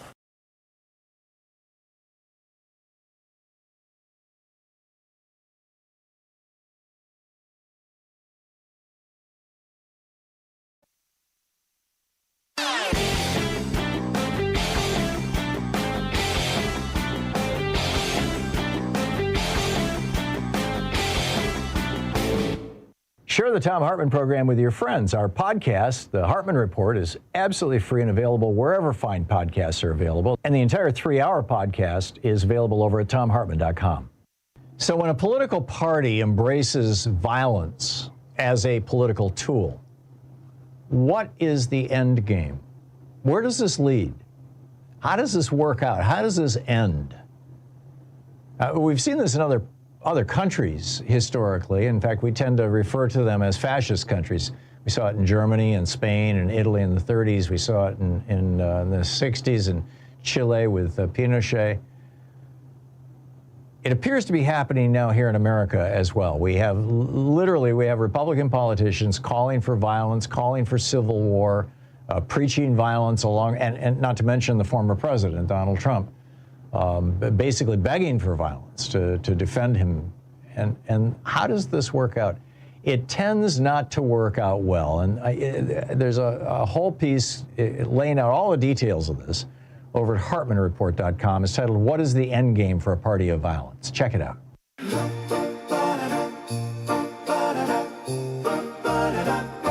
Welcome back. Congressman Khanna is with us for the hour, taking your calls. Patrick in Kirkland, Washington, you're on the air with Congressman Khanna. Hello, Congressman. I have a question regarding pardons. We know that looking forward that President Trump will no doubt pardon most of his administration, Patel, Noem, and Bondi, and et cetera. My question is this: under the Constitution, Article 2, Section 2, is the wording as follows: the President shall have the power to grant reprieves and pardons for offenses against the United States. My question is, how does Congress get around that? Well, look, I believe we need to have a constitutional amendment to abolish the pardon power. It's obviously been grossly abused by Trump. It was abused, in my view, by Biden and previous presidents. It's archaic. You should not have a power to just pardon people like the former president of Honduras, who smuggled drugs into the United States, or like Ghislaine Maxwell, who Trump is contemplating potentially pardoning. And I'm trying to find a Republican who will introduce that. But right now, there's very little we can do because, it's, as you pointed out, it's in the Constitution. Scott in Burien, Washington. You're on the air with Congressman Khanna. Hey, good timing on the question because it leads into what I want to ask. It ties into Congressman Cuellar from Texas, who was pardoned by Trump, even though the trial hasn't started yet. Sir, I was frankly disappointed in Speaker Jeffries' response, and I am a Democrat. There's no doubt about that. That basically said, like, oh, he wasn't going to be convicted anyway, or something to that effect. Yeah, Jeffries basically celebrated the pardon. Yeah. So bluntly, sir, I just want to, I know that a lot of our side says we have to get down and dirty with them, but I think we have limits, and we're looked up to by a lot of people because we do follow the Constitution and the rule of law. And for Speaker Jeffries should basically just to brush it off is disappointing. Yeah. Look, I don't think you should have pardoned Cuellar. I think we should abolish the pardon power. I don't know the details of Representative Cuellar's case, but just because you're a member of Congress doesn't mean that you should get pardoned by the president. This is the kind of elite impunity that has so angered the American people. So my view is that we need to be principled. Here we can learn from President Carter, who ran after Watergate. I mean, what Trump's doing makes Watergate look pale in comparison. But Carter ran saying, I'm not going to lie to the country. I'm going to be honorable. I'm going to be ethical. And it turned out that wasn't just morally right. It was politically right. And I think that's what the Democratic Party should adopt. Don, Brinkley, Arkansas. You're on the air with Congressman Khanna. Hi, Congressman Khanna. Thank you. And Tom, thank you. Tom knows me as the solution to affordability guy. And my solution to affordability is that the Democrats need to run on one issue and one issue only, and that's restoring the laws and the dignity to the American worker. If you do that and we take a bottom-up approach to letting the workers, and we have 60% of Americans are working, so that's a lot of votes. So in every walk of life that works, get it. And they will all, I think they will all understand how important this issue is by restoring them. I totally agree with you. The only place I would push further is that it has to be matched by substance, because every Democrat will say we're for the working class. The question is, are you going to stand for making sure that humans are in the loop with truck drivers over AI? Are you going to stand with the big tech billionaires? Are you going to push for national health insurance so that working families don't have high premiums and deductibles? Are you going to stand with big private insurance? Are you going to push for a living wage? Are you going to stand with the restaurant industry? Are you going to push for lowering pharmaceutical prices? Are you going to stand with big pharma? So it's not enough for us to just say we're a working class party. We need to offer concrete policies that are going to stand with the working class and be willing to take on the donor class. Victor in Grass Valley, California. You're on the air with Congressman Khanna. Hi. I want to issue about the pardons as well. We seem to need to be able to rein this thing in. We need to give these Congress and the House members a deadline to impeach, or otherwise hold them accountable. And I'll tell you, my new bumper sticker is impeach/Trumpenberg trials 2027. And we need to get that across the state so we can get these people fearing what's coming. Look, I am for certainly impeaching Hegseth, and then when we win back the House, making sure that we're holding Trump accountable. There's two different views in our party. Let me try to be brief. There's a view that says, okay, we just need to bring the country together and move forward and sweep everything that happened under the rug. My view is you're not going to bring the country together and forward that way. I don't think we should be vindictive on MAGA, or certainly the people who voted for Trump, but I do think you need accountability for those who violated the law or Constitution in order to have reconciliation, healing, and move forward, much like you had Truth and Reconciliation Commissions in other parts of the world, which had horrific periods. Yeah, the one in South Africa in particular. Have you seen the movie Nuremberg, by the way? I have not. I've read it a lot. Let me recommend it. It is. It's great movie making. In addition to being something every American should be seeing. So anyway, Ed in Chicago, you're on the air with Congressman Khanna. Yeah, hi, Congressman. It seems to me that with each additional crime, Trump and the Republicans have more and more impetus to either cancel or totally disrupt the midterms. They already have putting troops in Democratic cities normal, in quotation marks. So my question is the Democratic Party, are you all working on plans as to what to do if Trump does, through various sedition plans or whatever, disrupt the midterms? Are you guys coming up with what you're going to do? Because it's like, again, with each additional crime, he has more and more reason to make sure the midterms don't happen. Well, I agree with you about the need to be vigilant, but we were vigilant with the Prop 50 fight in California, with the New Jersey, Virginia elections. We had enormous amount of election poll watchers. Mark Elias and his organization is doing incredible work. And what we need to do is counter mobilize. We need to anticipate that he may have the National Guard. We need to anticipate that he's going to try to intimidate people at the polls. But what this election showed this past November is that when you have a mobilized majority, when you have the ability to have 10-point victories, it's very hard to suppress democracy.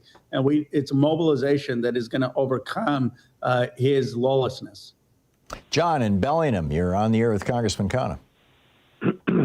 Thanks, Tom and Ro. I'm honored.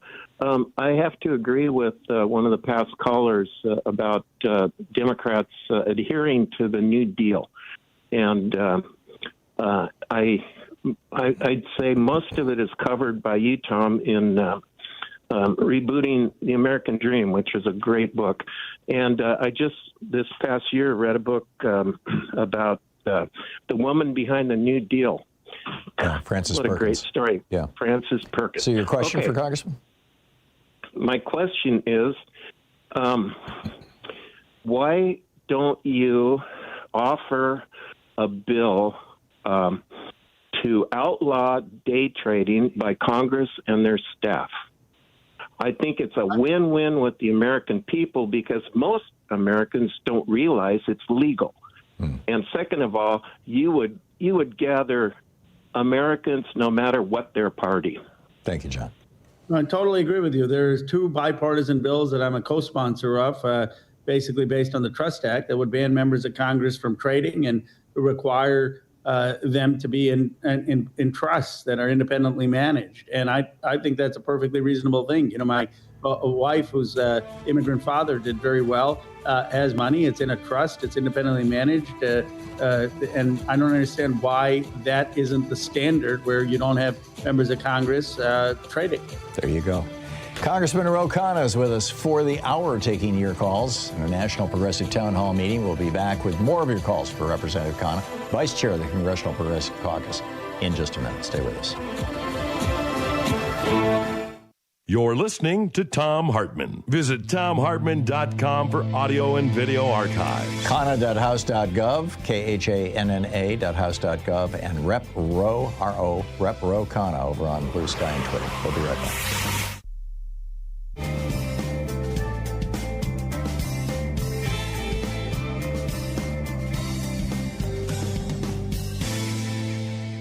And welcome back. John in Seattle, you're on the air with Congressman Khanna. Yeah, good morning. I have a question about detainees being gathered up by ICE, put in detention centers, and then moved to different detention centers. And as they're being moved, their ID is being stolen or taken away. And Trump is getting identification from the El Salvador prisons and being swapped out so that he can prove that they're criminals. It's a theory, but I wouldn't put it past him for doing that. And being able to prove someone's a criminal, that would be his way of saying, look, see what I've done. Mm-hmm. And these people are their ID is being stolen. Can you look into that for me? Absolutely. Look, the abuse is awful. Jasmine Crockett and I have a bill to rein in ICE. First of all, we should not be having the $150 billion in increased enforcement. They're hiring people with no training. We need to have body cameras. They should be visible, identified, not in masks, and they need to have oversight with the Justice Department, not carte blanche with the Department of Homeland Security.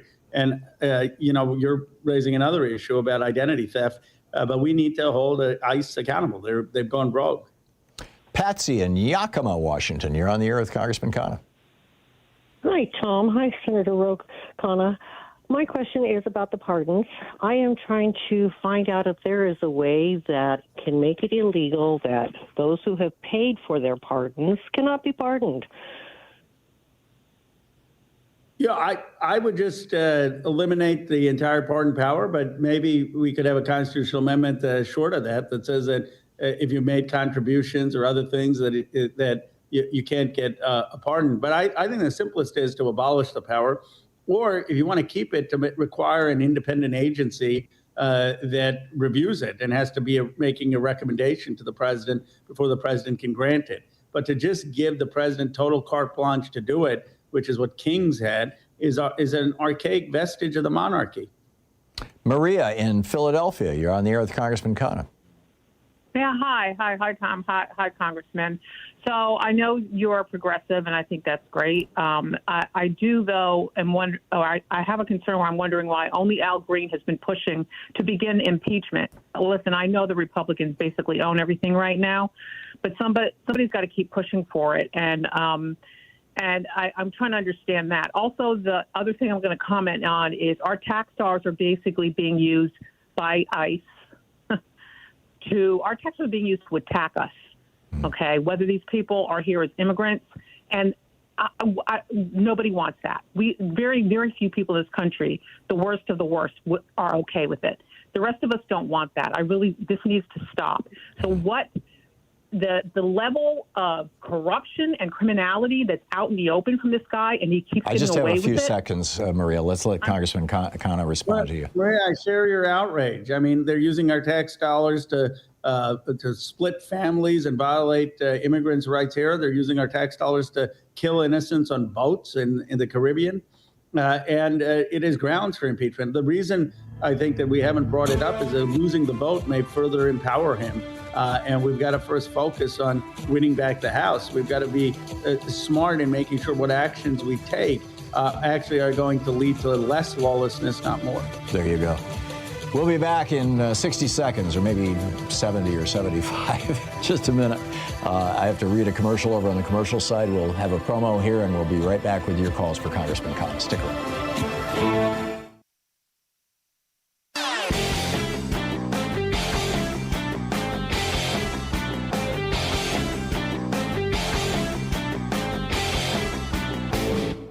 Hey, thanks so much for sharing our program and for reaching out to our stations and sponsors and letting them know that you're listening. It really means a lot to us. From Los Angeles to Columbia, South Carolina, from Birmingham, Alabama to Baltimore, universal basic income programs are chalking up proof after proof of their viability. Basically, just giving people, low-income people, poor people, somewhere between $500 and $1,500 a month, no strings attached, is lifting people out of poverty, getting them back on track, getting them into solid middle-class jobs, helping their children tremendously. This works. Now, we don't have to do UBI in the United States. We're the only developed country in the world that doesn't have a national health care program. Health expenses are whacking a lot of low-income people. We're the only developed country in the world that doesn't have free college education. Education expenses are whacking people. There's a lot we could do. We can subsidize housing. We can subsidize food. We do that with food stamps. We could expand it. There's a lot we could do to benefit from this. There's a whole report about that over at hartmanreport.com. Check it out. Welcome back. 10 minutes before the hour, picking up your calls here for Congressman Khanna. Stick around, who is still with us. Mark in Wheaton, Illinois. Hey, Mark, you're on the air with Congressman Khanna. Yeah, hi. Yes, hi. Thank you for taking my call. Actually, a question is for both you folks. On November 5th, I stumbled across an online article by the New Yorker, and there was a short video attached to it by a physician, and a documentary video. And basically, the article said that over 500,000 people had died as a direct result of the reduction in USAID that was done by the Trump administration. People were dying from malnutrition and from lack of medical care because the medical supplies were cut back, the food was cut back. And my understanding is correct. This was money that was already approved by Congress to be distributed, and Trump and his buddies just cut it. And because of that, 500,000 people, over 500,000 people have died, if the article is correct. And I'm wondering, I have not heard anything about this on the news. It was like a November 5th article, and I'm like kind of shocked that no one is jumping on this. I appreciate you raising that. I mean, it's a staggering and sobering statistic, and just heart-wrenching. And we need to hold people accountable. But it doesn't surprise me. I mean, Nicholas Kristof was writing about how so many organizations had to shut down when Musk cut those aid grants. And I'll look for the article and try to get my colleagues aware and see what we can do to rebuild USAID once we're back in power. Michelle in Kansas City, Missouri. You're on the air with Congressman Khanna. Hi, Representative Khanna. My question is about student loans. I don't know what to do. Every week it's a different message. I took $60,000 out to go to law school. They sold it 3 times. My interest rate is 12%. Wow. I have it on deferment now. $91,000. I'm 56 years old. I graduated law school in 2000. What am I supposed to do? I don't know. Do you have any direction for me, sir? Well, look, I empathize. I went to law school. I had to take out $150,000 or so loans. I think the interest rates back then were around 8%, but there were years in my 20s I had to do a forbearance and couldn't make a payment. And the number, even though I was paying $700,000 every month, the number just kept going, never seemed to go down because the interest was there. And you just have this mountain of debt. Now, I have been fortunate in life and have been able to pay it off, but it is criminal that we have our young people get into this kind of debt in their 20s, and then they are unable to buy a house, unable to support a family, and in your case, I mean, in mid-age, still having this debt. So I believe we need free public college. I believe we need to forgive a student loan debt, at least up to $50,000 for people who have an income below $250,000. If you've done very well, you can pay it back, but not for middle-class folks and working-class folks. Paul in Sparta, Wisconsin. You're on the air with Congressman Khanna. Yes, thank you very much for taking my call. I have a question about Border Patrol. Now, I understand a while back that they were given from the border to 100 miles inside the United States, they could work, they could operate. And now I understand they're in the middle of the country. How can they do this when they're not within 100 miles of a border? Is there something you all could do? And I'll take my answer off air. Thank you very much. Thank you, Paul. It's a great point. I didn't realize that the CBP, the Border Patrol, is actually operating inside the country. I know ICE agents are, but my understanding, like yours, is that that's not allowed. But I will look into that. And yet again, Tom, a lot of callers today that are helping educate me about what's going on. So I appreciate it. The CBP people seem to be committing some of the most egregious offenses, in fact. So let's see here. Bob in Tahlequah, Oklahoma. Hey, Bob, you're on the air with Congressman Khanna. Hello, Tom. Hello, Congressman. Yes. Hi, Bob. Yeah, I just want to ask both of you, gentlemen, what planet do you think you're living on, where we have known for a long time that glyphosate is not good? So what planet are you living on? We've known for a long time nuclear power plants do not pay for themselves. Not a good idea. Create toxic fields that can... Got a specific question here, Bob? Because I only have about a minute left here. Okay, well, you know, I hear you saying you share our outrage, but you're not walking in our shoes. Okay. Congressman, you want to respond? I don't claim to be walking in people's shoes. I've had a life of some challenge, but not certainly the hardship so many Americans have had. And now I'm a member of Congress. All I can try to say is that I try to listen to people with humility. I try to get out there in communities and talk to people who are working for a living. And I see the extreme wealth in my district, and I know this is not sustainable for America. And what we need is people who are willing to be empathetic and try to offer a different direction for this country and tackle the extreme inequality.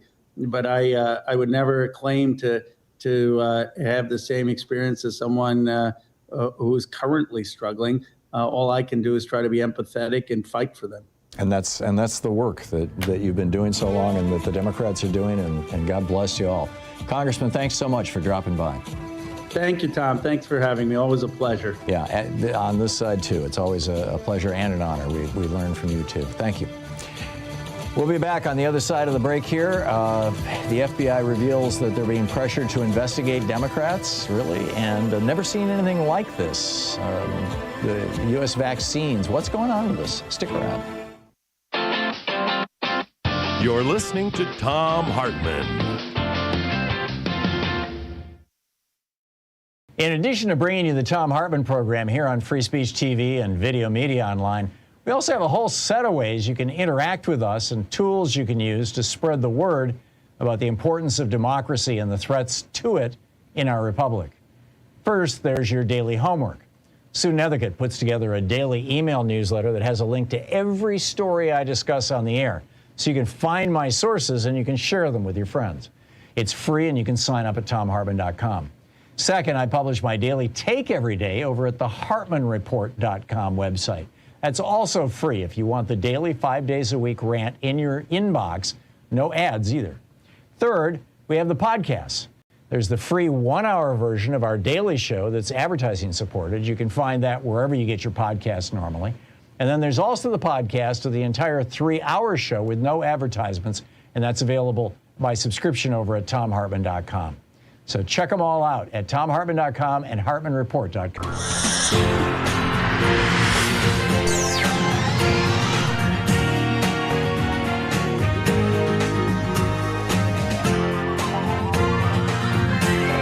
We say fight back!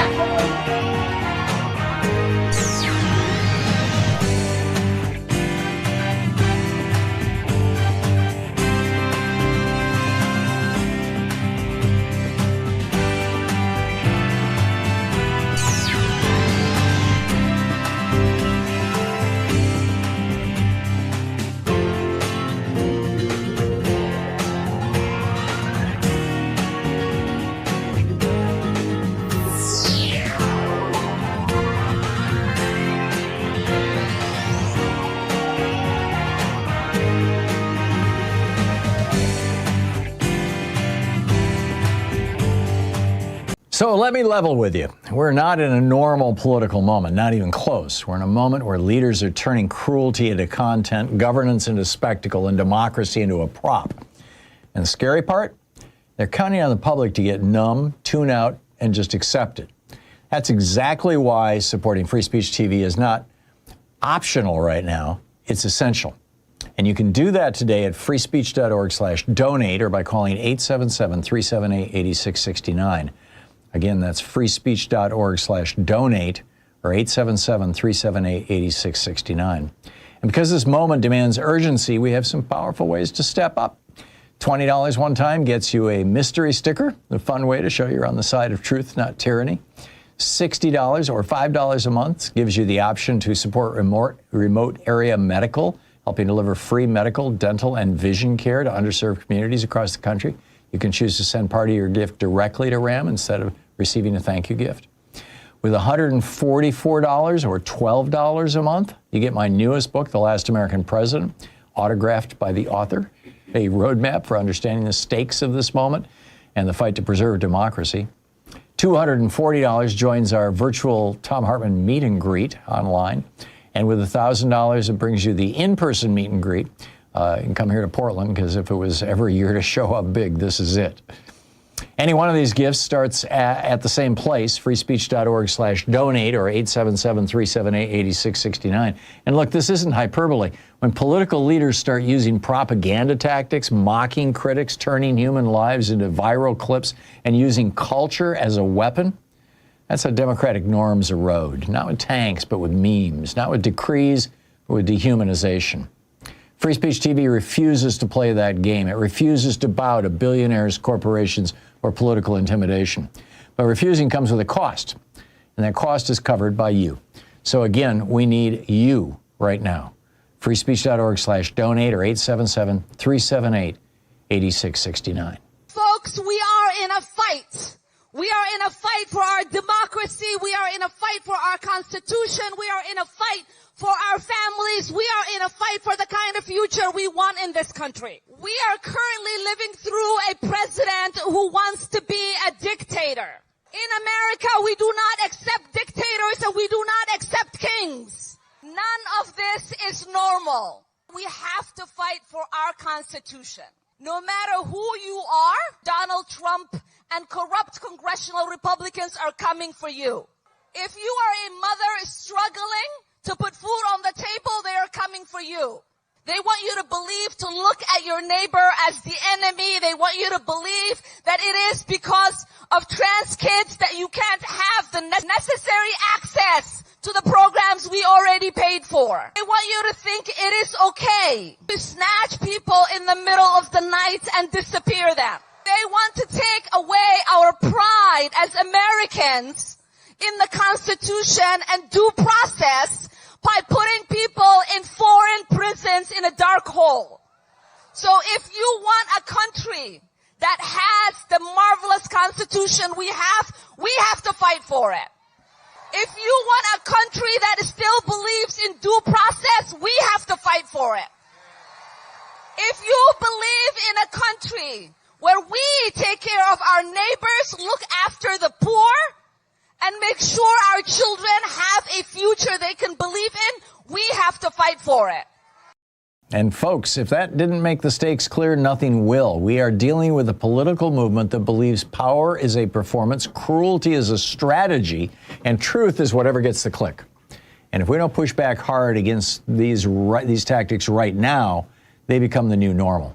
This is why Free Speech TV must survive, and survival depends on you.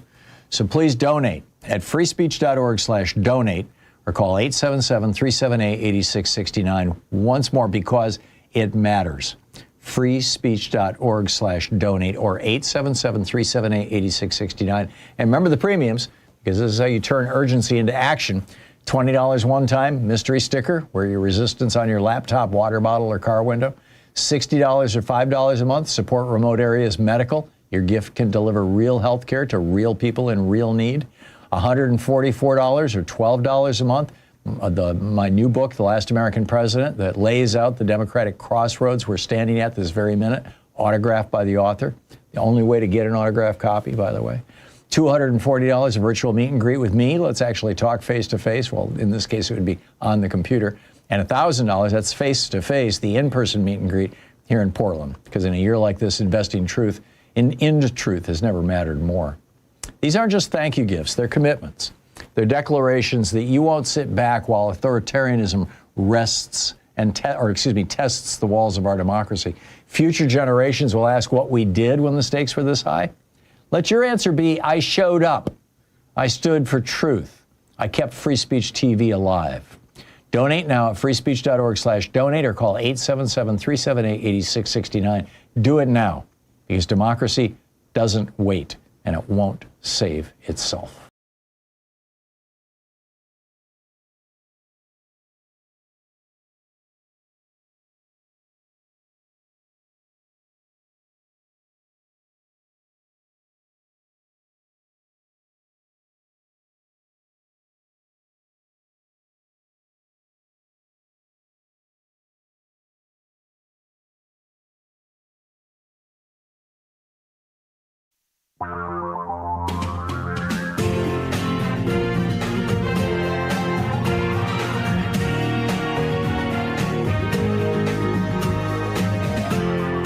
This is the Thom Hartmann Program. Hey, welcome to the third hour of our program. On the line with us, our buddy Phil Ittner, the veteran war correspondent based out of Kyiv, Ukraine, host of the absolutely brilliant On the Edge podcast. His website, Philip Ittner, PhilipIttner.com. He's got a video blog under Philip Ittner over on YouTube. and Itner Phillip, his last name, first name, on Blue Sky and Twitter. Phil, welcome back to the program. I understand you're in the United States right now, but you still have good connections into Ukraine. How are things going there? Yeah, no, I've come back to the States to deal with some legal and financial issues, personal issues, things like of that nature, and briefly for the holidays. But yes, I am keeping in touch with my friends and my colleagues, my employees back in Kiev, and it's been rough. They have gone through extended periods of blackouts and lack of electricity. It is becoming far more the norm to be without electricity than to be with, I hear from some friends.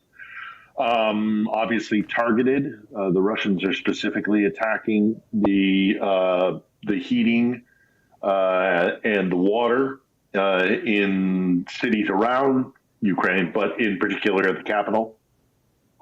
So they're having a very, very difficult go of it. Obviously, they're aware of and I'm going to say this in air quotes, negotiations that are happening to try and end the war. There's not a lot of faith in the American side, and of course, there's even less faith in the Russian side from a Ukrainian perspective. So my take of it is that I think it is highly unlikely that we're going to see any significant movement in terms of achieving a ceasefire or a peace accord or anything of that nature, while we have the Americans clearly working in conjunction with the Kremlin and basically pushing to the sidelines Kiev. Yeah, what's the old saying? I think it was Tacitus, the Roman historian, who said they create a wasteland and call it peace, or words to that effect. That's the only thing that Putin is going to accept, it seems.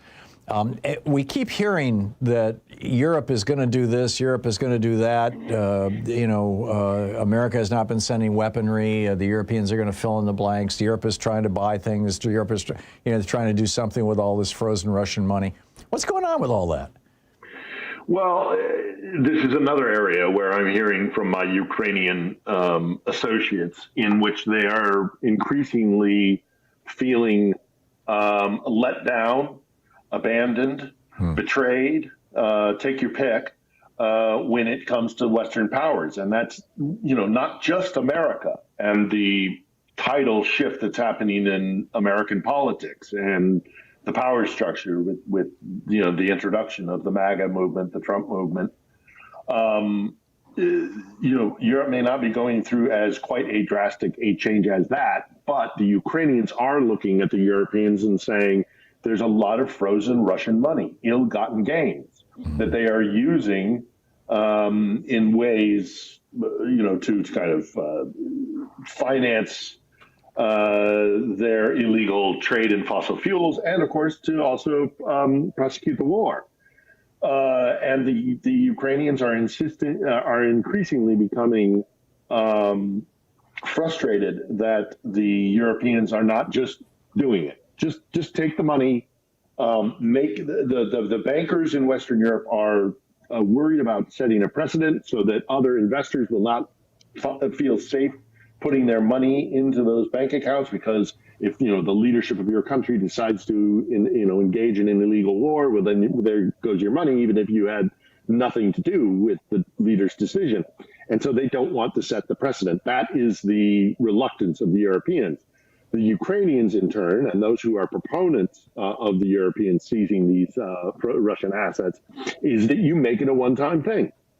You make it contingent on the fact that Russia has launched an illegal war against its neighbor, and specify that we're not changing our banking policies. We are doing this on a one-time basis because of the egregious illegal acts of Vladimir Putin.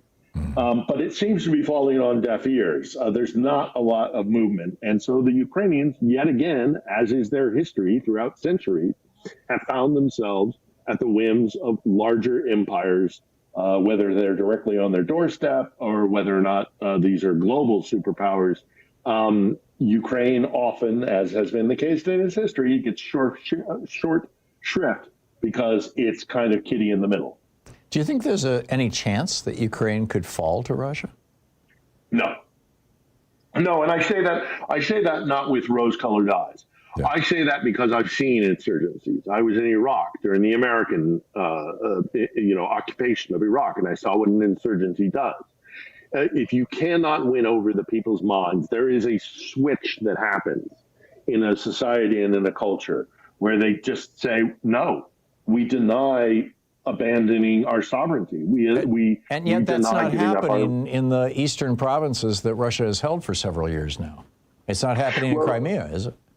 Well, the Russians are putting down whatever dissent there is in Donbass or in Crimea, they put down with immediate violent response. Mm-hmm. So it's very hard to judge whether or not those who live in occupied territories in Ukraine, occupied by the Russians, are able to express themselves because they are immediately put down. I mean, I think of the Tatar population, the indigenous population of Crimea, which is a Turkic Islamic culture that has been on the peninsula far before the Russians were there.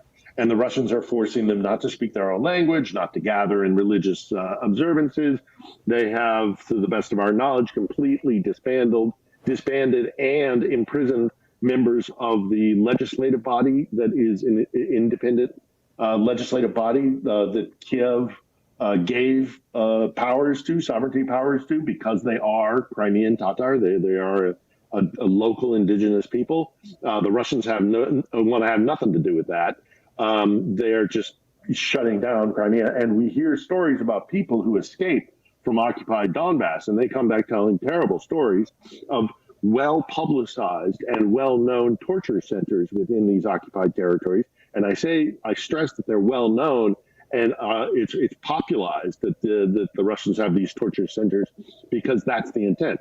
They want to terrify the people of those areas into submitting to them. So don't step out of line, or we all know that just at this house on the corner of this street and this street, there is a torture center where you will be taken and you may not be seen for days and you may come out far worse for wear.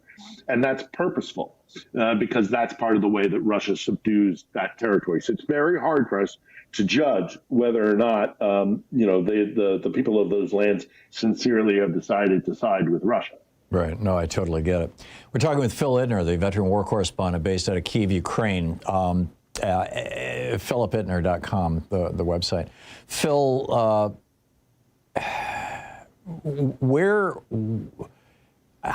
what can Americans do? What's the most effective thing that anybody listening to this program right now can do to support the efforts of the Ukrainians? Is it supporting some of the nonprofits? I'd like you to give those URLs again.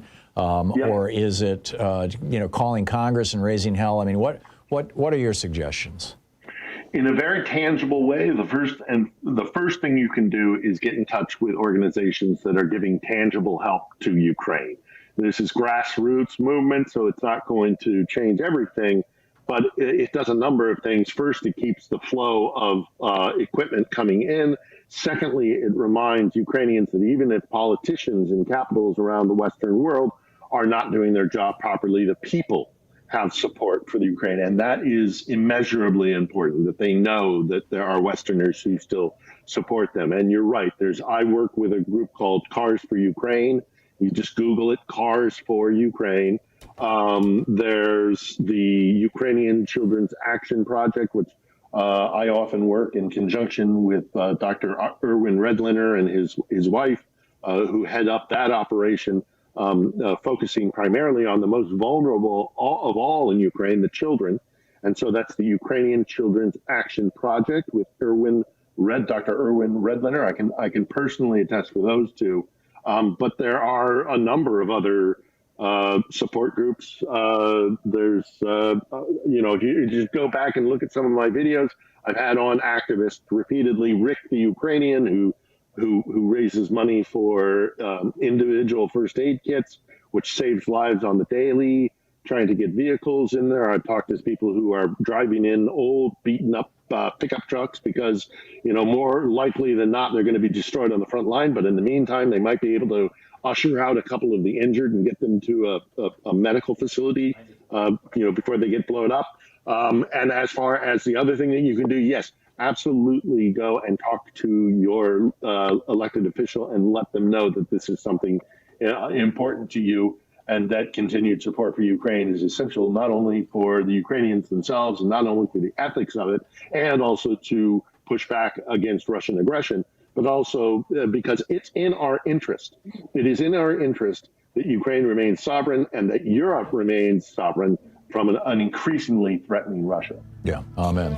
And the number for Congress is 202-224-3121. Phil Ittner, veteran war correspondent. Philip Ittner, PHILIPITTNER.com, the website. Ittner Philip, Blue Sky, on Blue Sky and Twitter. Phil, thanks again for dropping by every week. Always a pleasure talking. It's always a pleasure talking with you. Sometimes grim, but always illuminating. Thank you. 17 minutes past the hour.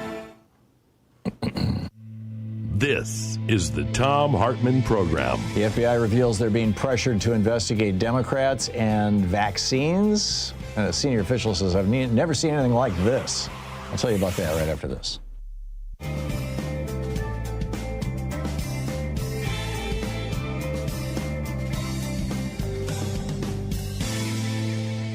And welcome back. Jerry in Bradenton, Florida. Hey, Jerry, what's on your mind today? Hey, brother, I learned more from you than anywhere else. Oh, well, that's kind of good to hear that, Jerry. Thank you. I mean, I'm not blowing smoke, but it's just, I've learned a lot from hearing over and over. That's how I learned. But I don't know who your guy was that I talked to, and I didn't expect to be, because I kept on trying to call, and it was just it was busy. Yeah. But I got you. You could probably answer this, at least, I don't know, maybe a couple. I don't know. But anyway, Pam Bondi and Trump, they want to do an investigation on the Democrats with the Epstein files. Mm-hmm. And then some, I can't remember who came up with it, that could stifle the Epstein release. They could, stop it. Yeah.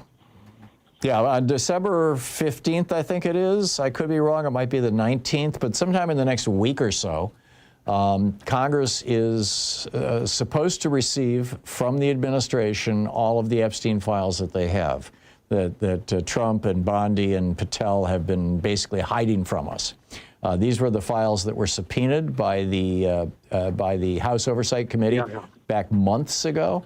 And the administration has been refusing to release. And yeah, there's widespread speculation, Jerry, and I believe that probably this is exactly how it'll play out, that because Pam Bondi has opened a new investigation into this whole thing, that they will say, sorry, we can't release a bunch of these files because they're in the middle of an investigation. And just by coincidence, I'm sure they would all be the files that have to do with Donald Trump and Miss Teen USA and his associations with Jeffrey Epstein and all that. So yeah, Jerry, I'm with you. Thank you very much for that. Phil in Orange County, California. Hey, Phil, what's up? Hello, Tom. I'd like to ask you your view on two past events of Jared Kushner that never seem to have been properly addressed by the media. The first one is in December of 2016, Kushner and Michael Flynn discussed creating a secret back channel communication line between Trump and the Kremlin. Yep. And when I viewed the news broadcast, it was the Russian ambassador Kislyak supposedly seemed surprised. The second one is in 2017, after Charles and Jared Kushner requested Qatar to invest $1 billion in their debt-ridden property on Fifth Avenue. It was turned down. Then Saudi Arabia and the UAE blockaded Qatar, yeah. And then Qatar finally relented. And the Kushners got their money. They got their money, and it seems that these actions are never seem to be addressed fully in the media. Yeah. I've had trouble since 2017 trying to understand what is going on. Yeah, I get it. Here's the problem, Phil. I mean, there's so much stuff flying around. There's so much corruption. There are so many crimes being committed virtually on a daily basis that, I mean, I knew about those things, but I had completely forgotten about them, or I would have included them in the article that I wrote for today's Daily Take about, you know, Jared being corrupt. It's breathtaking. So, yeah, this is why the Republicans, this is why the Trump crime family are so freaked out about the possibility that Democrats could take control of the House in 11 months, or in 12 months, I guess it would be a little more than actually, being sworn in. And because they know that the investigations will begin and this stuff will come to light. So, Phil, let's just hope that we can pull it off in November, next November. Phil, thanks for the call. It's 21 minutes past the hour. I'll be back with you in a minute.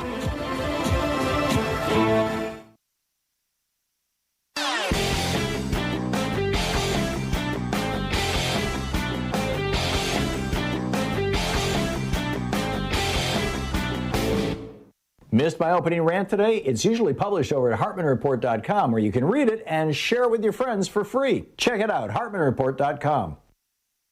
America is suffering from an epidemic of bullying. And one of the things we know is that culture, including bullying, flows from the top down. We've seen studies where when issues of, for example, being gay or transgender are being debated in the public, gay and transgender kids in school are more likely to be bullied. When racial issues are being discussed, people of minority races are more likely to be bullied. Well, now we've got a man who has literally built his career on being a bully, Donald Trump, as president, or was president, as candidate. And he is driving this insane bullying campaign and using it as a political weapon across the United States. And it's contagious. It's dangerous.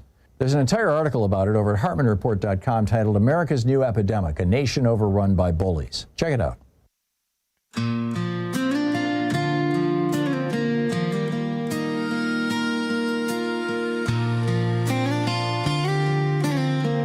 Welcome back. 23 minutes past the hour. And FBI insiders reveal they're being pressured to investigate Democrats. This is a report from Bloomberg Law. And apparently FBI agents inside the Bureau's domestic terrorism unit. Now, this is an elite unit. These are serious people. I mean, to even be employed, you have to have a law degree first, and then law enforcement background. And I mean, these are just serious. We're talking domestic terrorism, right? This is the domestic terrorism unit are being pressured by the Trump administration to drop the investigations against domestic terrorism and instead start investigating Adam Schiff or Letitia James or Jim Comey, who used to be the boss of these guys. James Comey, the former director of the FBI. And this is just nuts. Oh, and in particular, they're being directed to investigate these 6 members of Congress who made this video telling the military that you don't have to follow illegal orders. And, so far, apparently, the FBI, or at least at this level within the FBI, they have been slow walking this or maybe even openly refusing to do it. So we'll see where this goes. But one of the individuals who didn't want to speak, it was granted anonymity by I believe it was the New York Times, said, a final FBI decision on whether to launch a formal criminal investigation into the 6 lawmakers hasn't been made. Added the individuals who spoke anonymously out of fear of reprisal. Meanwhile, America's top vaccine official, in a long and argumentative memo to staff on Friday of last week, claimed that at least 10 children died from the COVID vaccine, claimed that with absolutely no proof whatsoever. No evidence, no nothing, just saying it. And this is Vinay Prasad, director of the Center for Biologics Evaluation and Research and the chief medical and scientific officer at the U.S. Food and Drug Administration. It's incredible. For the first time, Prasad wrote, the U.S. FDA will acknowledge that COVID vaccines have killed American children, which is, and he says, the vaccines killed more healthy kids than it saved, which is just wrong. I mean, it's factually wrong. It's scientifically wrong. It's morally wrong. You get these anti-vax nutcases that Bob Kennedy has dragged along with him into our health system. And, the person who began this investigation is Tracy Beth Hegg, H-O-E-G, a sports medicine doctor. And then Prasad also credited the FDA commissioner, Marty McAree, for finding these 10 deaths, which they refused to give us any details on. The deaths, he says, are certainly an underestimate, and the real number is higher. He offers absolutely no evidence for this claim. We've got crackpots, dangerous crackpots, running our national healthcare system. This is what happens when you elect to the highest office in the land a grifter, a professional criminal, a professional con man, a man who's been convicted of 34 felonies that involved election fraud. Keep in mind, he was convicted of 34 election fraud felonies. That somehow never gets mentioned in the press coverage. Anyhow, what's on your mind? I'll pick up your calls on the other side of the break. You're listening to the Thom Hartmann Program. Call 202-808-9925. We'll be back with your calls here on the Thom Hartmann Program, exposing the con in conservative.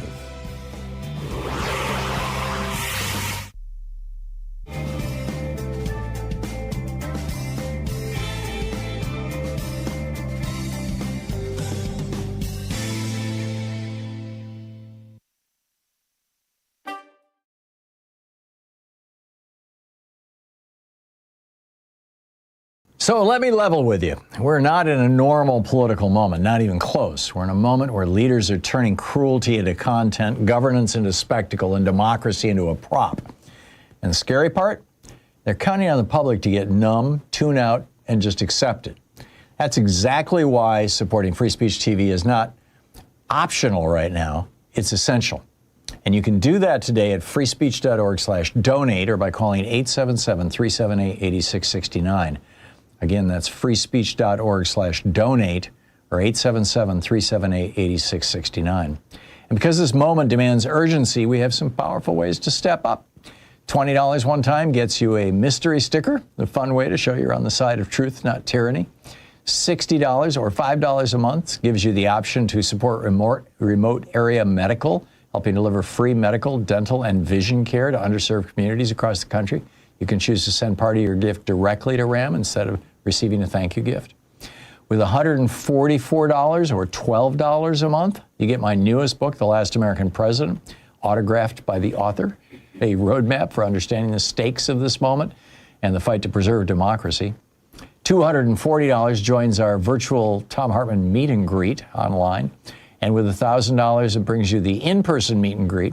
You can come here to Portland, because if it was ever a year to show up big, this is it. Any one of these gifts starts at the same place, freespeech.org/donate or 877-378-8669. And look, this isn't hyperbole. When political leaders start using propaganda tactics, mocking critics, turning human lives into viral clips, and using culture as a weapon, that's how democratic norms erode. Not with tanks, but with memes. Not with decrees, but with dehumanization. Free Speech TV refuses to play that game. It refuses to bow to billionaires, corporations, or political intimidation. But refusing comes with a cost, and that cost is covered by you. So again, we need you right now. freespeech.org/donate or 877-378-8669. Folks, we are in a fight. We are in a fight for our democracy. We are in a fight for our Constitution. We are in a fight for our families. We are in a fight for the kind of future we want in this country. We are currently living through a president who wants to be a dictator. In America, we do not accept dictators and we do not accept kings. None of this is normal. We have to fight for our Constitution. No matter who you are, Donald Trump and corrupt congressional Republicans are coming for you. If you are a mother struggling to put food on the table, they are coming for you. They want you to believe, to look at your neighbor as the enemy. They want you to believe that it is because of trans kids that you can't have the necessary access to the programs we already paid for. They want you to think it is okay to snatch people in the middle of the night and disappear them. They want to take away our pride as Americans in the Constitution and due process by putting people in foreign prisons in a dark hole. So if you want a country that has the marvelous Constitution we have to fight for it. If you want a country that still believes in due process, we have to fight for it. If you believe in a country where we take care of our neighbors, look after the poor, and make sure our children have a future they can believe in, we have to fight for it. And folks, if that didn't make the stakes clear, nothing will. We are dealing with a political movement that believes power is a performance, cruelty is a strategy, and truth is whatever gets the click. And if we don't push back hard against these tactics right now, they become the new normal. This is why Free Speech TV must survive, and survival depends on you. So please donate at freespeech.org/donate or call 877-378-8669 once more, because it matters. freespeech.org/donate or 877-378-8669. And remember the premiums, because this is how you turn urgency into action. $20 one time, mystery sticker, wear your resistance on your laptop, water bottle, or car window. $60 or $5 a month, support remote areas medical. Your gift can deliver real health care to real people in real need. $144 or $12 a month. My new book, The Last American President, that lays out the Democratic crossroads we're standing at this very minute, autographed by the author. The only way to get an autographed copy, by the way. $240, a virtual meet and greet with me. Let's actually talk face-to-face. Well, in this case, it would be on the computer. And $1,000, that's face-to-face, the in-person meet and greet here in Portland. Because in a year like this, investing into truth has never mattered more. These aren't just thank you gifts, they're commitments. They're declarations that you won't sit back while authoritarianism tests the walls of our democracy. Future generations will ask what we did when the stakes were this high. Let your answer be, I showed up. I stood for truth. I kept Free Speech TV alive. Donate now at freespeech.org/donate or call 877-378-8669. Do it now, because democracy doesn't wait, and it won't save itself.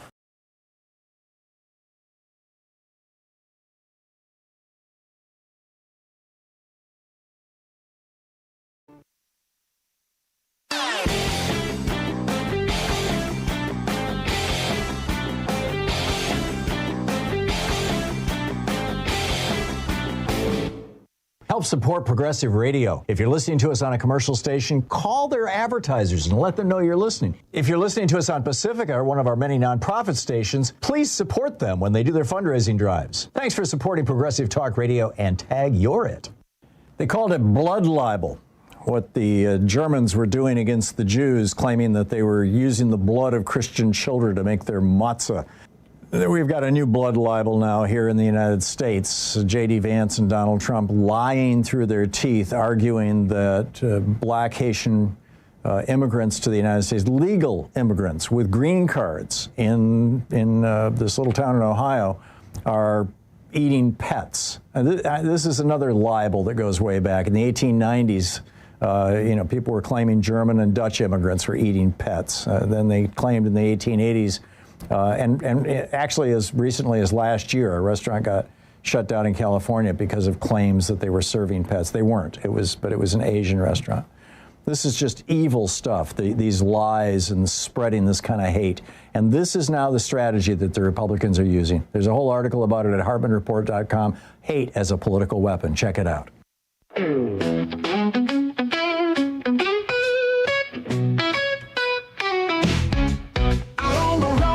Santa's team's on display, but Dita's here, they got something to say.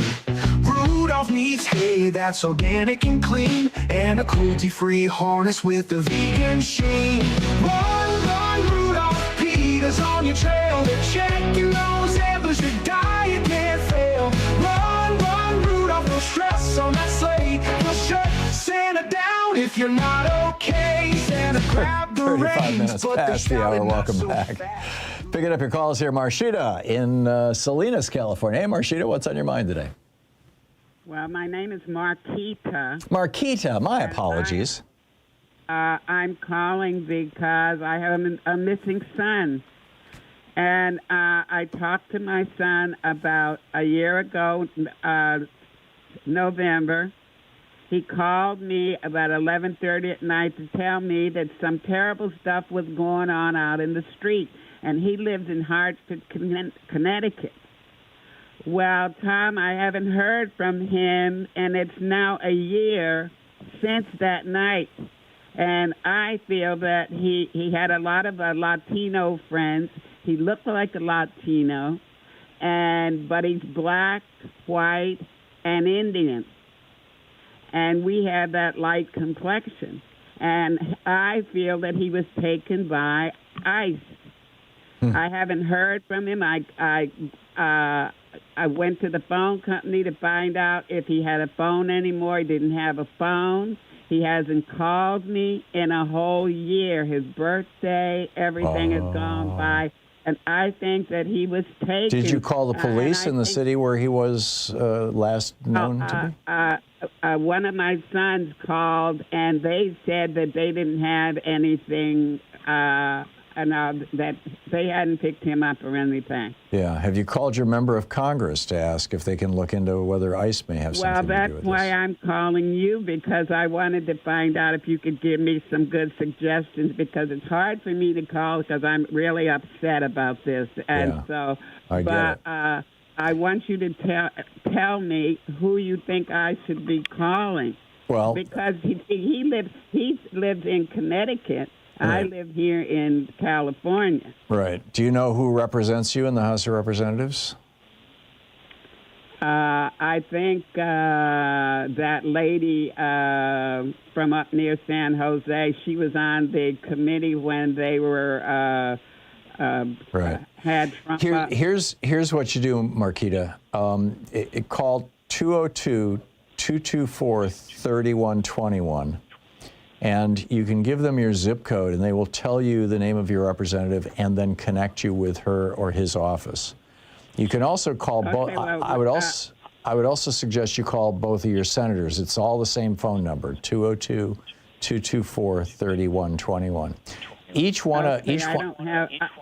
I don't have a pen or a pencil with me right now. Okay. Tom. Well, it's easy to look up. You just if you've got a computer, just look up the number for the congressional switchboard. And both of your senators and your member of the House have people on their staffs called constituent services, or sometimes they have different names, but basically they're there to serve you, to help you with problems. And I would probably start with my House member because they represent a smaller number of people. They're more likely to be able to deal with this. But given the gravity of this, I would also call your senators. And you may even want to call the representative for the district in the city where your son vanished. And you'd have to look that up with an internet search. Connecticut. But you'd have to look up on the internet who represents that town and call that person as well. And ask, what's going on, because that's a big deal. I mean, having your son vanish, that's... Well, Tom, can I tell you something right quick? I heard from Rachel Maddow, I listened to her, and they have a little small airline that has started in Connecticut. And it started in New Haven, and then it went up to Hartford. Yeah. And they were supposed to have been picking up people, taking them to El Salvador. Yeah. Well, the people that were taken to El Salvador were ultimately basically bailed out by Venezuela, and they got sent to Venezuela. I don't think we have anybody in the El Salvadoran prisons right now, but anything is possible. And it's also, I mean, you said this happened a year ago. A year ago, Joe Biden was president, and ICE was not behaving the way that they are now.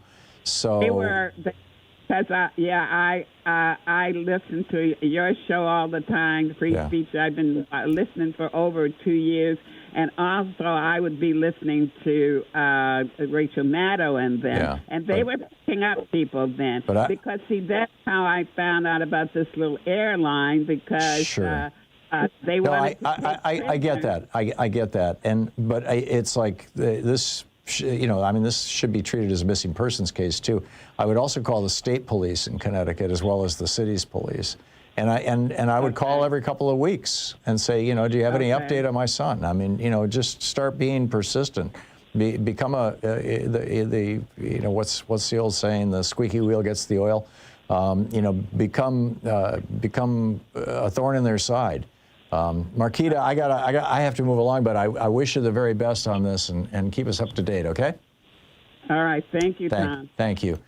David in San Francisco. Hey, David, what's on your mind today? Oh, thanks, Tom. Yeah, good advice for her. The first thing I thought of, too, was during Biden's administration, and ICE wasn't acting that way, but she did make that comment about that there were things that were going on. Yeah.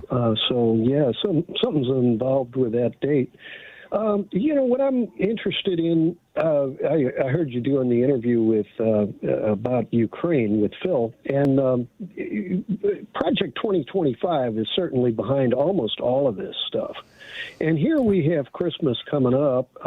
Boycott is always on my mind with Project 2025. I'm thinking specifically with an internet Christmas. PayPal is going to be one of those projects that should be boycotted.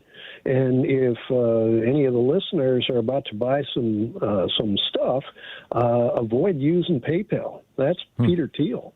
And so the idea of I don't think it's Peter Thiel anymore. I mean, he and Elon Musk were part of the original group that made their fortunes with PayPal. But I think either they took it public or they sold it off. I don't think they're still involved with it. I could be wrong. I'm no expert on this. I know that. I do know that, you know, paying attention to Elon months ago, yeah, he broke with Peter Thiel and PayPal, so he pulled out. But it's my understanding that that it is still in. You know, why would Peter Thiel pull out? Right. That's just like an endless sugar tit. Right. So I you know, at the risk of boycotting the wrong company, I would say boycotting Project 2025 is going to be a big deal, whether it's regarding Ukraine, whether it's regarding all of these. I had originally. Yeah, by the way, I just looked this up. Most of PayPal's equity is held by large institutional investors such as index funds, mutual funds, and other asset managers. It is publicly traded. It's now owned by its shareholders. So.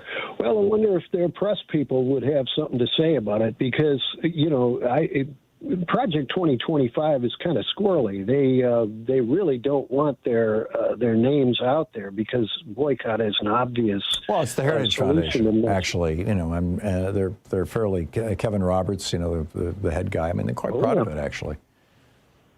Well, right, but at the same time, they have some explaining to do, and the more you get into real names, the more you can do some real responsibility. Yeah. And with Christmas time coming up, I personally am not touching anything with PayPal in it. Yeah, But, I get it. I get it. David, thank you. Thank you for the call. I know, you know, people are trying to boycott Amazon as well and other agencies that are owned by oligarchs. It's a tough one. It's a real tough one in this environment, you know. We'll be right back. You're listening to Thom Hartmann. Visit ThomHartmann.com for audio and video archives. Costco, though, is doing really well, and now they're suing the Trump administration for a refund on their tariffs, saying that the tariffs were illegal in the first place, unconstitutional.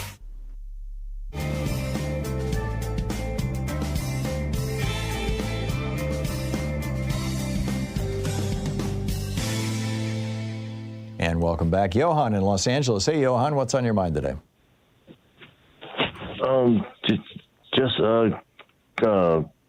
Comey case got dropped, and now the Trump case got dropped in Georgia. Mm-hmm. Will all those Trump cases get dropped upcoming years? I suspect so, yeah. I suspect so. It's going to take, you know, the thing that could break this open is if we could see a repeat of what happened in the 1970s, in 1973, 74 with Nixon, when, you know, his crimes became evident and the Church Committee in the Senate, and I forget who was leading the House inquiries, began serious investigations into Watergate. And that, you know. How about the classic document case after he retires? I'm sorry, say it again. I couldn't understand. The classic document case, classified document case. Which one? In Florida. Oh, you're talking down in Florida. Yeah, his stealing all those classified documents. That that one got blown up by Judge Aileen Cannon, and I don't know that you can go back to it. I don't know if there'd be a double jeopardy barrier or problem. It's a good question, Johan. I don't know the answer to it. That's a good question for an attorney. But I would love to see Donald Trump held to account, and I would love to see him pay his debt to society. I don't think I will live to see that, and I don't think he will live to see that. I think he's going to get off scot-free because ever since the Supreme Court legalized political corruption, or at least 5 Republicans on the Supreme Court legalized political corruption, that's what we've been getting in America. So, Johan, thanks for the call. Stan in East Los Angeles. Hey, Stan, what's up? What's up is the issue that I have is we continue to do what is constitutional, and they continue to do what is unconstitutional. And you talk about fighting fire with fire. Those are 2 different entities. And I want to ask you about when the convention started that produced the Constitution way back when, after those years with the spring of 1787 in Philadelphia. Yeah. Did the states just say we have to have 3 delegates from each state, and that's what's going to meet, and we're going to do what we do? Because some of the states said if they talk about getting rid of the Articles of Confederation, you get up and walk out. And only one state did that. That was New York.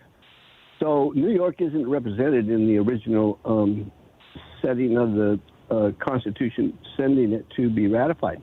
So my question is, if each of our states just produced 3 delegates, and came together, we could bypass this Constitutional Convention thing and bypass what isn't working. I mean, they were off for 40 days. They just quit when they want, and we don't have any power, and we're not represented. It's hard what we're doing, and they're getting away with it, and we don't fight fire with fire. I understand what you're saying, Stan. I don't think that that's a legal or practical solution, but the big solution is going to come in 1 year, in 12 months. When will you please go to shifttheunfitnarrative.com? That's where I'm looking. Okay. Stan, thanks for the call. 49 minutes past the hour. I'll be back with more of your calls in just 1 minute. Stay with us.